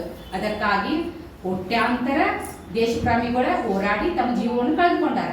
ಇಂಥ ಟೈಮ್ದಾಗ ಇದನ್ನು ಬ್ಯಾಂಕ್ ವ್ಯವಸ್ಥೆ ಬ್ರಿಟಿಷ್ ಸರ್ಕಾರನ ಪಾಸ್ ಮಾಡಿದ ಕಾರಣ ಅವಾಗ ಎಲ್ಲರೂ ಇದನ್ನ ಮುಕ್ತವಾಗಿ ಒಪ್ಕೊಳ್ಳಾಕ ತಯಾರಿರಲಿಲ್ಲ. ಇಂಗ್ಲೆಂಡ್ ಆಡಳಿತ ಭಾರತವನ್ನು ಹಿಡಿತದಲ್ಲಿ ಇಟ್ಟುಕೊಳ್ಳುವುದಕ್ಕಾಗಿ ಕಾನೂನು ಯೋಜನೆ ರೂಪಿಸುತ್ತಾರೆ ಎಂದು ಇವರು ಭಾವಿಸಿದರು. ಈ ಇಂಗ್ಲೆಂಡ್ ಏನೈತಲ್ಲ ನಮ್ಮ ಭಾರತದ ಆರ್ಥಿಕ ವ್ಯವಸ್ಥೆನೂ ಸಹ ತಮ್ಮ ಕೈಯಾಗ ಇಟ್ಕೊಳ್ಳಾಕ ಇವೆಲ್ಲ ಪ್ಲಾನ್ ಮಾಡಕತ್ತಾರ ಅಂತ ಅವ್ರು ತಿಳ್ಕೊಂಡಿರ್ತಾರೆ ಎಂಬುದು ಹಿಂದಿನ ನಿದರ್ಶನಗಳಿಂದಾಗಿ ಎಲ್ಲರ ಮನದಲ್ಲಿ ಸಂಶಯ ತುಂಬಿದ ಕಾಲ ಆಗಿತ್ತದು. ಇಂತಹ ಸಂಕ್ರಮಣದ ಕಾಲದಲ್ಲಿ ಸಹಕಾರಿ ಕಾನೂನು ಜಾರಿಗೆ ಬಂದಿತು. ಆದರೂ ಜನರ ಇಂತಹ ಭಾವನೆಗಳ ನಡುವೆ ಅವರ ಸಂಶಯದ ಮನಸ್ಸಿನ ಭಾವನೆಗಳ ನಡುವೆ ಇದೊಂದು ಕಾನೂನು ಜಾರಿಗೆ ಬಂದಿತ್ತು. ಸಹಕಾರಿ ಸಂಸ್ಥೆಗಳನ್ನು ಆರಂಭಿಸಲು ಮೊಟ್ಟ ಮೊದಲ ಬಾರಿಗೆ ಅಂದಿನ ಮುಂಬೈ ಪ್ರಾಂತ್ಯದಲ್ಲಿ ಸರ್ ಮೆಕ್ನೆಲರ್ ಅವರನ್ನು ರಿಜಿಸ್ಟರ್ ಎಂದು ನೇಮಕ ಮಾಡಿದ್ರು. ಇದೇನ ಆಯೋಗ ಸಿದ್ಧಪಡಿಸಿ ಆಯೋಗ ಪಾಸ್ ಆಗುತ್ತಲ್ಲ, ಇದಕ್ಕೆ ಏನ್ ಮಾಡಿದ್ರು ಅವಾಗ ಮುಂಬೈ ಪ್ರಾಂತ್ಯದ ಸರ್ ಮೆಕ್ನೆಲರ್ ಅವರನ್ನ ರಿಜಿಸ್ಟರ್ ಎಂದು ನೇಮಕ ಮಾಡಿದ್ದಾರೆ. ಆದರೆ ಜನರು, ರಾಜಕೀಯ ಮುಖಂಡರು ಇದು ಬ್ರಿಟಿಷರ ಮತ್ತೊಂದು ತಂತ್ರ ಎಂದು ಸಂಶಯಿಸಿದ ಪರಿಣಾಮವಾಗಿ ಸಹಜವಾಗಿ ಸರ್ ಮೆಂಕಲ್ ಅವರಿಗೆ ಸಹಕಾರ ಸಿಗಲಿಲ್ಲ. ಆದ್ರೆ ನಮ್ಮ ಭಾರತೀಯರು ಏನ್ ಮಾಡಿದ್ರು, ಇಂಗ್ಲೆಂಡ್ ಸರ್ಕಾರ ಪೂರ್ಣ ಆರ್ಥಿಕವಾಗಿ ನಮ್ಮನ್ನು ಮತ್ತಷ್ಟು ತಮ್ಮ ಒಳಗ ಇಟ್ಕೊಳಕ್ ಇದು ಮಾಡ್ಯಾರ ಅಂತ ತಿಳ್ಕೊಂಡು ಯಾರು ಜನ ಇದಕ್ಕೆ ಸಹಕರಿಸಲಿಲ್ಲ. ಸಹಕಾರಿ ಸಂಘದ ಆರಂಭಕ್ಕೆ ಅವರು ಊರಿಂದ ಊರಿಗೆ ಅಲೆದರು. ಸ್ವಾತಂತ್ರ್ಯದ ಕಿಡಿ ಹೊತ್ತಿದ ಆ ಸಂದರ್ಭದಲ್ಲಿ ಯಾರು ಅವರ ಪ್ರಯತ್ನಕ್ಕೆ ಸ್ಪಂದಿಸಲಿಲ್ಲ. ಅವರ ಆಗಿನ ಟೈಮ್ದಾಗ ಏನ್ ಮಾಡಿದ್ರು, ಊರಿಂದ ಊರಿಗೆ, ಹಳ್ಳಿಯಿಂದ ಹಳ್ಳಿಗೆ, ನಗರದಿಂದ ನಗರಿಗೆ ಹಿಂಗ್ ಮಾಡೋಣ, ಇದರಿಂದ ನಿಮ್ಗೂ ಉಪಯೋಗ ಆಗುತ್ತೆ, ನೀವು ಆರ್ಥಿಕವಾಗಿ ಸಬಲರಾಗ್ತೀರಿ ಅಂತ ಎಲ್ಲಾ ಜನರ ಹೋಗಿ ಕೇಳ್ಕೊಂಡ್ರು. ಯಾರು ಅವ್ರಿಗೆ ಸ್ಪಂದಿಸಲಿಲ್ಲ. ಕೊನೆಗೆ ಬೇಸತ್ತು ಮುಂಬೈಗೆ ತೆರಳುವ ಮಾರ್ಗವಾಗಿ ಗದಗಿಗೆ ಬಂದಿದ್ರು. ಅವಾಗ ಏನಾಗತ್ತ, ಗದಗ ಬಂದಾಗ ಗದಗ ಸಮೀಪದ ಬೆಟ್ಗೇರಿಯ ಚರ್ಚ್ ಒಂದರಲ್ಲಿ ಪಾದ್ರಿಯಾಗಿದ್ದ ಅವರ ಸ್ನೇಹಿತ ಕೊನೆನ್ ರೆಮಿಂಗ್ಟನ್ ಅವರನ್ನು ಕಂಡು ಅವರು ತಮ್ಮ ಫ್ರೆಂಡ್ ಹತ್ರ ಬಂದಾಗ, ನಾ ಇದಕ್ಕೆ ಬಂದಿದ್ದೆಪ್ಪ, ತಮ್ಮ ಪ್ರವಾಸದ ಉದ್ದೇಶ ಹಾಗೂ ವೈಫಲ್ಯವನ್ನು ಹೇಳಿಕೊಂಡ್ರು. ಇದಕ್ಕೆ ಬ್ರಿಟಿಷ್ ಗೌರ್ಮೆಂಟ್ ನನಗೆ ಈ ಕೆಲಸ ಕೊಟ್ಟ, ನನಗೆ ರಿಜಿಸ್ಟರ್ ಮಾಡಿತ್ತು, ನಾ ಇಲ್ಲಿ ಬಂದು ಇಲ್ಲಿ ಮಾಡ್ಬೇಕಂತ ಪ್ರತಿಯೊಬ್ಬರು ಮನೆಗೆ, ಮನಸ್ಸಿಗೆ ಅಥವಾ ಊರು ನಗರ ಎಲ್ಲಾರ ಹತ್ರ ಹೋಗಿದ್ದೆ, ಬೇರೆ ಯಾರು ಇದಕ್ಕೆ ಸ್ಪಂದಿಸಲಿಲ್ಲ ಅಂತ ಹೇಳಿರ್ತಾರೆ. ಆದ್ರೆ ರೆಮಿಂಗ್ಟನ್ ಅವರು ರೈತರು, ಕೂಲಿ ಕಾರ್ಮಿಕರು ಹಾಗೂ ಬಡವರ ಬಗ್ಗೆ ಸಹಾನುಭೂತಿ, ಕಳಕಳಿ ಹೊಂದಿದ್ದರು. ಆ ಪಾತ್ರೆ ಏನದಲ್ಲ, ಅವ್ರು ಏನ್ ಮಾಡಿದ್ರು, ರೈತರ ಬಗ್ಗೆ, ಕೂಲಿ ಕಾರ್ಮಿಕರ ಬಗ್ಗೆ, ಬಡವರ ಬಗ್ಗೆ ಸಹಾನುಭೂತಿ, ಕಳಕಳಿ ಹೊಂದಿದ್ದರು. ಅವರಿಗೆ ಸಹಕಾರಿ ಆಂದೋಲನದ ಪ್ರಯೋಜನದ ಬಗ್ಗೆ ಸಂಪೂರ್ಣ ತಿಳಿದಿತ್ತು. ಇವ್ರ ಬಗ್ಗೆ ಕಳಕಳಿ ಹೊಂದಿದ್ರಿಂದ ಇದರ ಪ್ರಯೋಜನ ಅವರಿಗೆ ಆಗುತ್ತೆ ಅನ್ನೋದು ಅವ್ರಿಗೆ ತಿಳಿತು. ಇದು ಜನಸಾಮಾನ್ಯರಿಗೆ ಹೊರ ಆಗುತ್ತೆ ಅಂತ ಅವ್ರು ತಿಳಿದುಕೊಂಡ್ರು. ಅವ್ರು ಏನ್ ಮಾಡಿದ್ರು, ತಮ್ಮ ಪರಿಚಿತರಿದ್ದ ಗದಗ ಸಮೀಪದ ಕಣಗಿಹಾಳ್ ಗ್ರಾಮದ ದೊಡ್ಡ ರೈತರ ಹಾಗೂ ಮುಂದಾಳು ಹಾಗೂ ಉದಾರಿಗಳಾಗಿದ್ದ ಸಿದ್ದನಗೌಡ ಸಣ್ ರಾಮನಗೌಡ ಪಾಟೀಲ್ ಬಳಿ ಮೇಕ್ ನೆಲರ್ ಅವರನ್ನು ಕರ್ಕೊಂಡು ಹೋದ್ರು. ಇವ್ರ ಪಾದ್ರಿ ಏನ್ ಮಾಡಿದ್ರು, ತಮ್ಮ ಫ್ರೆಂಡ್ ಆದ ರಿಜಿಸ್ಟರ್ಡ್ ಮೇಕ್ ನೆಲರ್ನ ಆ ರೈತರ ಬಳಿ ಕರ್ಕೊಂಡು ಹೋದ್ರು. ಕಣಗಿಹಾಳ ಅಂದಿನ ಧಾರವಾಡ, ಇಂದಿನ ಗದಗ ಜಿಲ್ಲೆಯ ಪುಟ್ಟ ಗ್ರಾಮ. ಆದರೆ ಇಂದು ಹೆಮ್ಮರವಾಗಿ ಬೆಳೆದು ದೇಶದ 54% ಬ್ಯಾಂಕಿಂಗ್ ವ್ಯವಹಾರ ನಡೆಸುತ್ತಿರುವ ಸಹಕಾರಿ ಕ್ಷೇತ್ರಕ್ಕೆ ಜನನ ನೀಡಿ ಆ ಶಿಶುವಿಗೆ ಜೋಗುಳ ಹಾಡಿ ಬೆಳೆಸಿದ ಕೀರ್ತಿ ಈ ಗ್ರಾಮಕ್ಕೆ ಸಲ್ಲುತ್ತದೆ. ನೋಡ್ರಿ, ಭಾರತದಾಗ ಪ್ರಪ್ರಥಮ, ಅದು ನಮ್ಮ ಕರ್ನಾಟಕದಾಗ, ಅದು ನಮ್ಮ ಹತ್ತಿರ ಇರುವ ಗದಗದ ಹತ್ರ ಕಣಗಿಹಾಳದ ರೈತರು ಒಬ್ರ ಇದನ್ನ ಸ್ಟಾರ್ಟಿಂಗ್ ಮಾಡ್ಯಾರಂದ್ರೆ, ಇವೆಲ್ಲ ಅಲ್ಲಿ ಅಂತಾರಾಷ್ಟ್ರೀಯ ಮಟ್ಟದ ಅವ್ರು ಮಾಡಿದ್ದು, ನಮ್ಮ ಭಾರತದಾಗ ಇವ್ರು ಮಾಡ್ಯಾರಂದ್ರೆ ಎಷ್ಟು ಹೆಮ್ಮೆ ಪಡುವಂತ ವಿಷಯ ಅಲ್ಲ ಅದು. ಅದು ಎಷ್ಟ 54% ಬ್ಯಾಂಕಿಂಗ್ ವ್ಯವಹಾರ ನಡೆಸ್ತಾರಂತವ್ರು. ಜನನ ನೀಡಿ ಆ ಶಿಶುವಿಗೆ ಜೋಗಳ ಹಾಡಿ ಬೆಳೆಸಿದ ಕೀರ್ತಿ ಈ ಗ್ರಾಮಕ್ಕೆ ಸಲ್ಲುತ್ತದೆ. ಸಹಕಾರಿ ರಂಗದ ಭೂಪಟದಲ್ಲಿ ಪ್ರಮುಖ ಸ್ಥಾನ ಹೊಂದಿದೆ. ಈ ಗ್ರಾಮದ ಸಿದ್ದನಗೌಡ ಪಾಟೀಲರು 800 ಎಕರೆ ಜಮೀನ್ದಾರ್. ಊರಿನ ಗೌಡಿಕಿ ಹೊಂದಿದ ಕುರುಬ ಸಮಾಜದ ಸಣ್ಣ ರಾಮನಗೌಡರು ಏಕೈಕ ಪುತ್ರ. 1843ರಲ್ಲಿ ಮೇ 25ರಂದು ಜನಿಸಿದ ಸಿದ್ದನಗೌಡರು ತಂದೆಯಂತೆ ಮುಂದಾಳತ್ವದ ಗುಣ ಹೊಂದಿದ್ದರು. ಪರೋಪಕಾರಿ ದಿಟ್ಟತನದಿಂದ ಮುನ್ನುಗ್ಗುವ ಛಾತಿ ಹೊಂದಿದ್ದರು. ವಂಶ ಪಾರಂಪರ್ಯವಾಗಿ ಬಂದಿದ್ದ ಗೌಡಕಿಯ ದರ್ಪವನ್ನು ತೋರಿಸಿ ದುರುಪಯೋಗ ಪಡಿಸಿಕೊಂಡವರಲ್ಲ. ಬಡವರಿಗೆ ಏನಾದರೂ ಒಳಿತು ಮಾಡಬೇಕು ಎನ್ನುವ ತಹತದೆಯಲ್ಲಿದ್ದ ಸಿದ್ದನಗೌಡರಿಗೆ ಮೆಕ್ನೆಲ್ಲರ್ ಅವರ ಸಹಕಾರಿ ಸಂಘ ಸ್ಥಾಪನೆಯ ಪ್ರಸ್ತಾವ ಪಸಂದಾಗಿ ಕಾಣಿಸಿತು. ಅವರು ತಡ ಮಾಡದೆ ಸಮಾನ ಮನಸ್ಕ ಒಂದಿಷ್ಟ ರೈತರನ್ನು ಕರೆದು ಚರ್ಚಿಸಿ ಸಂಘ ಸ್ಥಾಪನೆಗೆ ಕಾರ್ಯಪ್ರವೃತ್ತರಾದರು. ತಮ್ಮ ಕೆಲಸದ ಇತಿಹಾಸ ಭಾಗವಾಗುತ್ತದೆ ಎಂದು ಅವರ್ಯಾರು ಅಂದುಕೊಂಡಿರಲಿಲ್ಲ. ನೋಡ್ರಿ, ಆ ಸಿದ್ದನಗೌಡರು ಏನ್ ಮಾಡಿದ್ರು, ಆ ಮೆಕ್ನೆಲ್ಲರ ಅಥವಾ ಪಾದ್ರಿ ಹೇಳಿದ್ದು ಕೇಳಿ ವಿಚಾರ ಮಾಡಿ ತಾವ 800 ಎಕರೆ ಹೊಂದಿದ್ದ ಜಮೀನ್ದಾರರು, ಊರಿನ ಪ್ರಸಿದ್ಧ ಗೌಡಕಿ ಅಂತಂದ್ರೆ ಕುರುಬ ಸಮಾಜದ ಸಣ್ಣ ರಾಮನಗೌಡ್ರ, ಇದರಿಂದ ಎಲ್ಲರಿಗೂ ಒಳ್ಳೆಯದಾಗುತ್ತೆ ಅಂತ ತಿಳ್ಕೊಂಡು ಆ ಊರಾಗಿರೋ ಮುಂದಾಳತ್ವದ ಸ್ವಲ್ಪ ರೈತರನ್ನ ಸಮಾನ ಮನಸ್ಕರಂಡ ಅಂದ್ರೆ ತಮ್ಮಂಗ ವಿಚಾರ ಮಾಡುವಂತವ್ರು ಕರೆಸಿ ಇದೆಲ್ಲಾ ಮಾಡೋನು, ಈ ಬ್ಯಾಂಕ್ ಮಾಡಿದ್ರೆ ಹಿಂಗೆಲ್ಲ ಆಗತ್ತ ಅಂತ ಮಾಡಿದ್ರು. ಖರೆ ಅವ್ರಿಗೆ ಯಾರಿಗೂ ಗೊತ್ತಿರಕ್ಕಿಲ್ಲ ಈ ಒಂದು ಸಣ್ಣ ಕೆಲಸ ತಮ್ಮ ಮುಂದೆ ಇತಿಹಾಸದ ಒಂದು ಭಾಗವಾಗ್ತತಿ, ಇದು ನಮ್ಮ ಅಜರಾಮರವಾಗಿ ತಮ್ಮ ಹೆಸರು ಉಳಿತೈತಿ, ಈ ಊರ ಹೆಸರು ಉಳಿತೈತಿ ಅಂತೇಳಿ ಅವ್ರು ಯಾರು ಅಂದ್ಕೊಂಡಿರ್ಲಿಲ್ಲ. ಕನಗಿಹಾಳ್ ಗ್ರಾಮದಲ್ಲಿ 1905 ಮೇ 8ರಂದು ಭಾರತವಷ್ಟೇ ಅಲ್ಲ ಏಷ್ಯಾದಲ್ಲಿ ಪ್ರಥಮ ಕೃಷಿ ಪತ್ತಿನ ಸಹಕಾರ ಸಂಘ ಸಿದ್ದನಗೌಡರ ಅಧ್ಯಕ್ಷತೆಯಲ್ಲಿ ಆರಂಭವಾಯಿತು. ಇಡೀ ಮುಂಬೈ ಪ್ರಾಂತದಲ್ಲಿ ಯಾವ ಊರಿನಲ್ಲೂ ಸಹಕಾರಿ ಕಾಯ್ದೆಯ ಅನುಸಾರ ಸಹಕಾರಿ ಸಂಘದ ಸ್ಥಾಪನೆಗೆ ಸ್ಪಂದನೆ ಸಿಗದಿದ್ದಾಗ ಕನಗಿಹಾಳ್ ಗ್ರಾಮ ಮುಂದೆ ಬಂದಿತು. ಗ್ರಾಮದ 13 ರೈತರು 2,000 ಸೇರು ಸಂಗ್ರಹಿಸಿ ಕೃಷಿ ಪತ್ತಿನ ಸಹಕಾರಿ ಸಂಘ ಸ್ಥಾಪಿಸಿದರು. ಆಗಿನ ಕಾಲದಾಗ 2,000 ರೂಪಾಯಿ ಒಬ್ಬ ರೈತ ಸೇರಿಸೋದಂದ್ರೆ ಅಷ್ಟ ಸುಲಭದ ಮಾತಾಗಿರ್ಲಿಲ್ಲ. ಅದರ ಸಹಕಾರಿ ಸಂಘ ಸ್ಥಾಪನೆ ಅದರ ಫಲಶ್ರುತಿ ಗ್ರಾಮಕ್ಕೆ ಅಂದಿನ ಸರ್ಕಾರ ಕುಡಿಯುವ ನೀರಿಗಾಗಿ ಬಾವಿ ತೋಡಿಸಿತು, ರೈಲು ನಿಲುಗಡೆ ಕಲ್ಪಿಸಿ ರೈಲ್ವೆ ನಿರ್ಮಾಣ ನಿಲ್ಲಿಸಿತು. ಆ ಊರಿನವರ ಆ ರೈತರ ಧೈರ್ಯ ಮಾಡಿ ಬ್ಯಾಂಕ್ ಸ್ಥಾಪಿಸಿದ ಅಂತ ತಿಳ್ಕೊಂಡು ಆಗಿನ ಬ್ರಿಟಿಷ್ ಗೌರ್ಮೆಂಟ್ ಏನ್ ಮಾಡಿದ್ರು ಗೊತ್ತೇನೋ, ಅವರಿಗೆ ಕುಡಿಯುವ ನೀರಿಗಾಗಿ ಬಾವಿ ತೋಡಿಸಿತು. ಆಮೇಲೆ ರೈಲು ನಿಲುಗಡೆ ಮಾಡಿ ಕಲ್ಪಿಸಿಕೊಟ್ಟರು, ರೈಲ್ವೆ ನಿಲ್ದಾಣ ನಿರ್ಮಿಸಿದರು. ಈ ಸಂಘವು 8 ಲಕ್ಷ ಸೇರು ಹಣ ಹೊಂದಿದ್ದು 70 ಲಕ್ಷಕ್ಕೂ ಮಿಕ್ಕ ಠೇವು ಸಂಗ್ರಹಿಸಿದೆ. 1905ರಿಂದ ಇಲ್ಲಿಯವರೆಗೆ 56 ಜನ ಅಧ್ಯಕ್ಷರಾಗಿ ಸಂಘವನ್ನು ಮುನ್ನಡೆಸಿಕೊಂಡು ಬಂದಿದ್ದಾರೆ. ಇಂದಿಗೂ ಸಹ ಆ ಬ್ಯಾಂಕಿನ 56 ಅಧ್ಯಕ್ಷರಾಗಿರುವಂತ ನೋಡಿ. ಮುಂದೆ ನಂತರದಲ್ಲಿ 1905ರಲ್ಲಿ ಮಿಲಿಟರಿ ಅಕೌಂಟ್ಸ್ ಮ್ಯೂಚುವಲ್ ಹೆಲ್ತ್ ಸಹಕಾರಿ ಸಂಘ ಪುಣೆಯಲ್ಲಿ, ಫೆಬ್ರವರಿ 15, 1906ರಲ್ಲಿ ಗೋಕಾಕ್ ಅರ್ಬನ್ ಬ್ಯಾಂಕ್ ಗೋಕಾಕ್ದಲ್ಲಿ, ಫೆಬ್ರವರಿ 23, 1906ರಲ್ಲಿ ಪಯೋನಿಯರ್ ಬ್ಯಾಂಕ್ ಬೆಳಗಾವಿಯಲ್ಲಿ ಸ್ಥಾಪಿತವಾದವು. ಫಸ್ಟ್ ಕನಗಿಹಾಳದಾಗ ಮುಂದೆ ಇವೆಲ್ಲ ಬ್ಯಾಂಕ್ಗಳು ಸ್ಥಾಪಿತವು. ಇವುಗಳಲ್ಲಿ ಬಾಂಬೆ ಅರ್ಬನ್ ಕೋಆಪರೇಟಿವ್ ಸೊಸೈಟಿ ಪ್ರಮುಖ ಸ್ಥಾನವಾಗಿ ನಿಂತಿದೆ. ಮುಂದೆ ದಿನದಿಂದ ದಿನಕ್ಕೆ ಅರ್ಬನ್ ಸಹಕಾರಿ ಬ್ಯಾಂಕುಗಳು ಜನತೆಯ ವಿಶ್ವಾಸಕ್ಕೆ ಪಾತ್ರವಾಗಿ ಉತ್ತುಂಗ ಮಟ್ಟಕ್ಕೆ ಏರಿದವು. ಅರ್ಬನ್ ಬ್ಯಾಂಕುಗಳ ಆರ್ಥಿಕ ನಿರ್ಮಾಣದಲ್ಲಿ ಅತ್ಯಂತ ಪ್ರಮುಖ ಪಾತ್ರ ವಹಿಸಿದವು. ನಿಮ್ಗೆಲ್ಲ ಇದೇ ವಿಷಯ ಐತೆ, ನಮ್ಮ ಇಲ್ಕಲ್ದಾಗ ಅರ್ಬನ್ ಬ್ಯಾಂಕ್ ಎಷ್ಟರ ಮಟ್ಟಿಗೆ ಎಲ್ಲರೂ ಜೀವನದಾಗ ಹಾಸುವಕ್ಕಾಗಿದೆ. ನಮಗೆ ಬ್ಯಾಂಕ್ ಅಂದ್ರೆ ಯಾವ ನ್ಯಾಷನಲೈಸ್ಡ್ ಬ್ಯಾಂಕ್ ಕಣ್ಮುಂದೆ ಬರಂಗಿಲ್ಲ, ಅರ್ಬನ್ ಬ್ಯಾಂಕ್ ಕಂಡ್ಬರ್ತಾವ ನಮ್ಮ ಇಲ್ಕಲ್ದಾಗ. ಸಣ್ಣ ವ್ಯಾಪಾರಿ ಮತ್ತು ಬಡ ಜನರ ಕಲ್ಯಾಣ ಮಾಡುವ ಕರ್ತವ್ಯ ಬಂದಿದೆ ಎಂದು ಭಾರತೀಯ ಕೇಂದ್ರ ಬ್ಯಾಂಕಿಂಗ್ ತನಿಖಾ ಸಮಿತಿಯು ಶ್ಲಾಘಿಸಿದೆ. ಈಗ ಈ ಅರ್ಬನ್ ಬ್ಯಾಂಕ್ ಮಾಡೋ ಕೆಲಸವನ್ನ ಸಣ್ಣ ವ್ಯಾಪಾರಿ ಮತ್ತು ಬಡ ಜನರ ಕಲ್ಯಾಣ ಮಾಡುವ ಕರ್ತವ್ಯ ಬಂದಿದೆ ಎಂದು ಭಾರತೀಯ ಕೇಂದ್ರ ಬ್ಯಾಂಕಿಂಗ್ ತನಿಖಾ ಸಮಿತಿಯು ಅವರೊಂದು ತನಿಖಾ ಸಮಿತಿನ ಇದನ್ನ ರಿಸರ್ಚ್ ಮಾಡಿ ಅವರನ್ನ ಶ್ಲಾಘನೆ ಮಾಡಿದ್ವಿ. ಶತಮಾನಗಳ ಇತಿಹಾಸವಿರುವ ಸಹಕಾರಿ ಸಂಘಗಳು ಮಾಡುವ ಉತ್ತಮ ಕಾರ್ಯವನ್ನು ಗಮನಿಸಿ ನಮ್ಮ ರಾಷ್ಟ್ರದ ಪ್ರಥಮ ಪ್ರಧಾನಿಯಾದ ಪಂಡಿತ್ ಜವಾಹರಲಾಲ್ ನೆಹರೂರವರು ಸಹಕಾರಿ ತತ್ವದಲ್ಲಿ ವಿಶ್ವಾಸವುಳ್ಳವರಾದ್ದರಿಂದ ಆರ್ಥಿಕ ಸ್ವಾತಂತ್ರ್ಯಕ್ಕೆ ಸಹಕಾರವೇ ಹೆಬ್ಬಾಗಿಲು ಎಂಬ ಅಭಿಮತ ಆಧರಿಸಿ ಸಹಕಾರಿ ವ್ಯವಸ್ಥೆಗೆ ಪಂಚವಾರ್ಷಿಕ ಯೋಜನೆಗಳಲ್ಲಿ ಆದ್ಯತೆ ನೀಡಿ ಪ್ರೋತ್ಸಾಹಿಸುವುದು ಅರ್ಬನ್ ಬ್ಯಾಂಕ್ಗಳ ಶ್ರೇಯೋಭಿವೃದ್ಧಿಗೆ ಸೂಚಿಸುತ್ತದೆ. ಇವ್ರು ಮಾಡೋ ಇವೆಲ್ಲ ಸಂಘ ಸಂಸ್ಥೆಗಳ ಮಾಡೋ ಕೆಲಸಗಳನ್ನ ಆಗಿನ ಪ್ರಧಾನಿಯಾಗಿದ್ದ ನೆಹರು ಇವ್ರನ್ನ ಇದು ಮಾಡೋ ಕೆಲಸಕ್ಕೆ ಮೆಚ್ಚಿ ಅದನ್ನ ಏನ್ ಮಾಡಿದ್ರು, ಪಂಚವಾರ್ಷಿಕ ಯೋಜನೆಗಳಾದಾಗ ಅದಕ್ಕೂ ಒಂದಿಷ್ಟು ಹಣವನ್ನು ಮೀಸಲಿಡಬೇಕು ಅಂತ ಹೇಳಿ ಆ ಶ್ರೇಯೋಭಿವೃದ್ಧಿಗೆ ಕಾರಣರಾದರು. ಇಂದಿಗೂ ಶತಮಾನಕ್ಕಿಂತ ಅಧಿಕ ಇತಿಹಾಸವಿರುವ ಸಹಕಾರ ಕ್ಷೇತ್ರವಿಂದು ಹನಿ ಹನಿ ಕೂಡಿದರೆ ಹಳ್ಳ, ತೆನೆ ತೆನೆ ಕೂಡಿದರೆ ರಾಶಿ ಎಂಬ ಗಾಳಿಯಂತೆ ಬೃಹತ್ ಆಲದ ಮರವಾಗಿ ಹಬ್ಬಿ 100 ಕವಲುಗಳಾಗಿ ಸಬಲವಾಗಿ ಬೆಳೆಯುತ್ತಿದೆ. ಅದರಲ್ಲೂ ಜಾಗತೀಕರಣದ ಎಲ್ಲ ಸವಾಲುಗಳನ್ನು ಎದುರಿಸುತ್ತಾ ಹೊಸತನವನ್ನು ಮೈಗೂಡಿಸಿಕೊಳ್ಳುತ್ತಾ ಪ್ರಗತಿಯತ್ತ ಮುನ್ನಡೆಯಲು ಅಗತ್ಯವಾದ ಭವಿಷ್ಯದ ಯೋಜನೆಗಳನ್ನು ರೂಪಿಸಿ ಅದರಂತೆ ದಾಪು ಹೆಜ್ಜೆಗಳನ್ನು ಹಾಕುತ್ತಾ ನಡೆದಿದೆ. ಇಷ್ಟು ನನಗೆ ತಿಳಿದ ಮಟ್ಟಿಗೆ ಸಹಕಾರ ತತ್ವದ ವಿಷಯಗಳನ್ನು ನಿಮ್ಮೆಲ್ಲರಿಗೂ ಹಂಚಿಕೊಂಡಿದ್ದೇನೆ.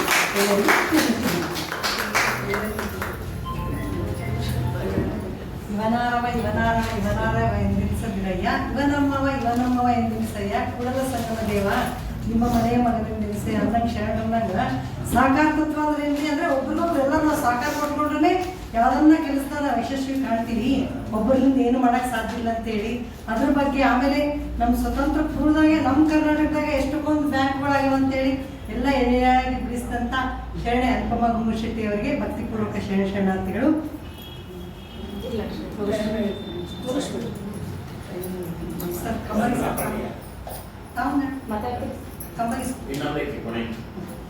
ಅವರ ಈಗ ಎಲ್ಲರಿಗೂ ಶರಣಾರ್ಥಿಗಳು. ಈಗ ವಚನ ಬಂದಿವೆ.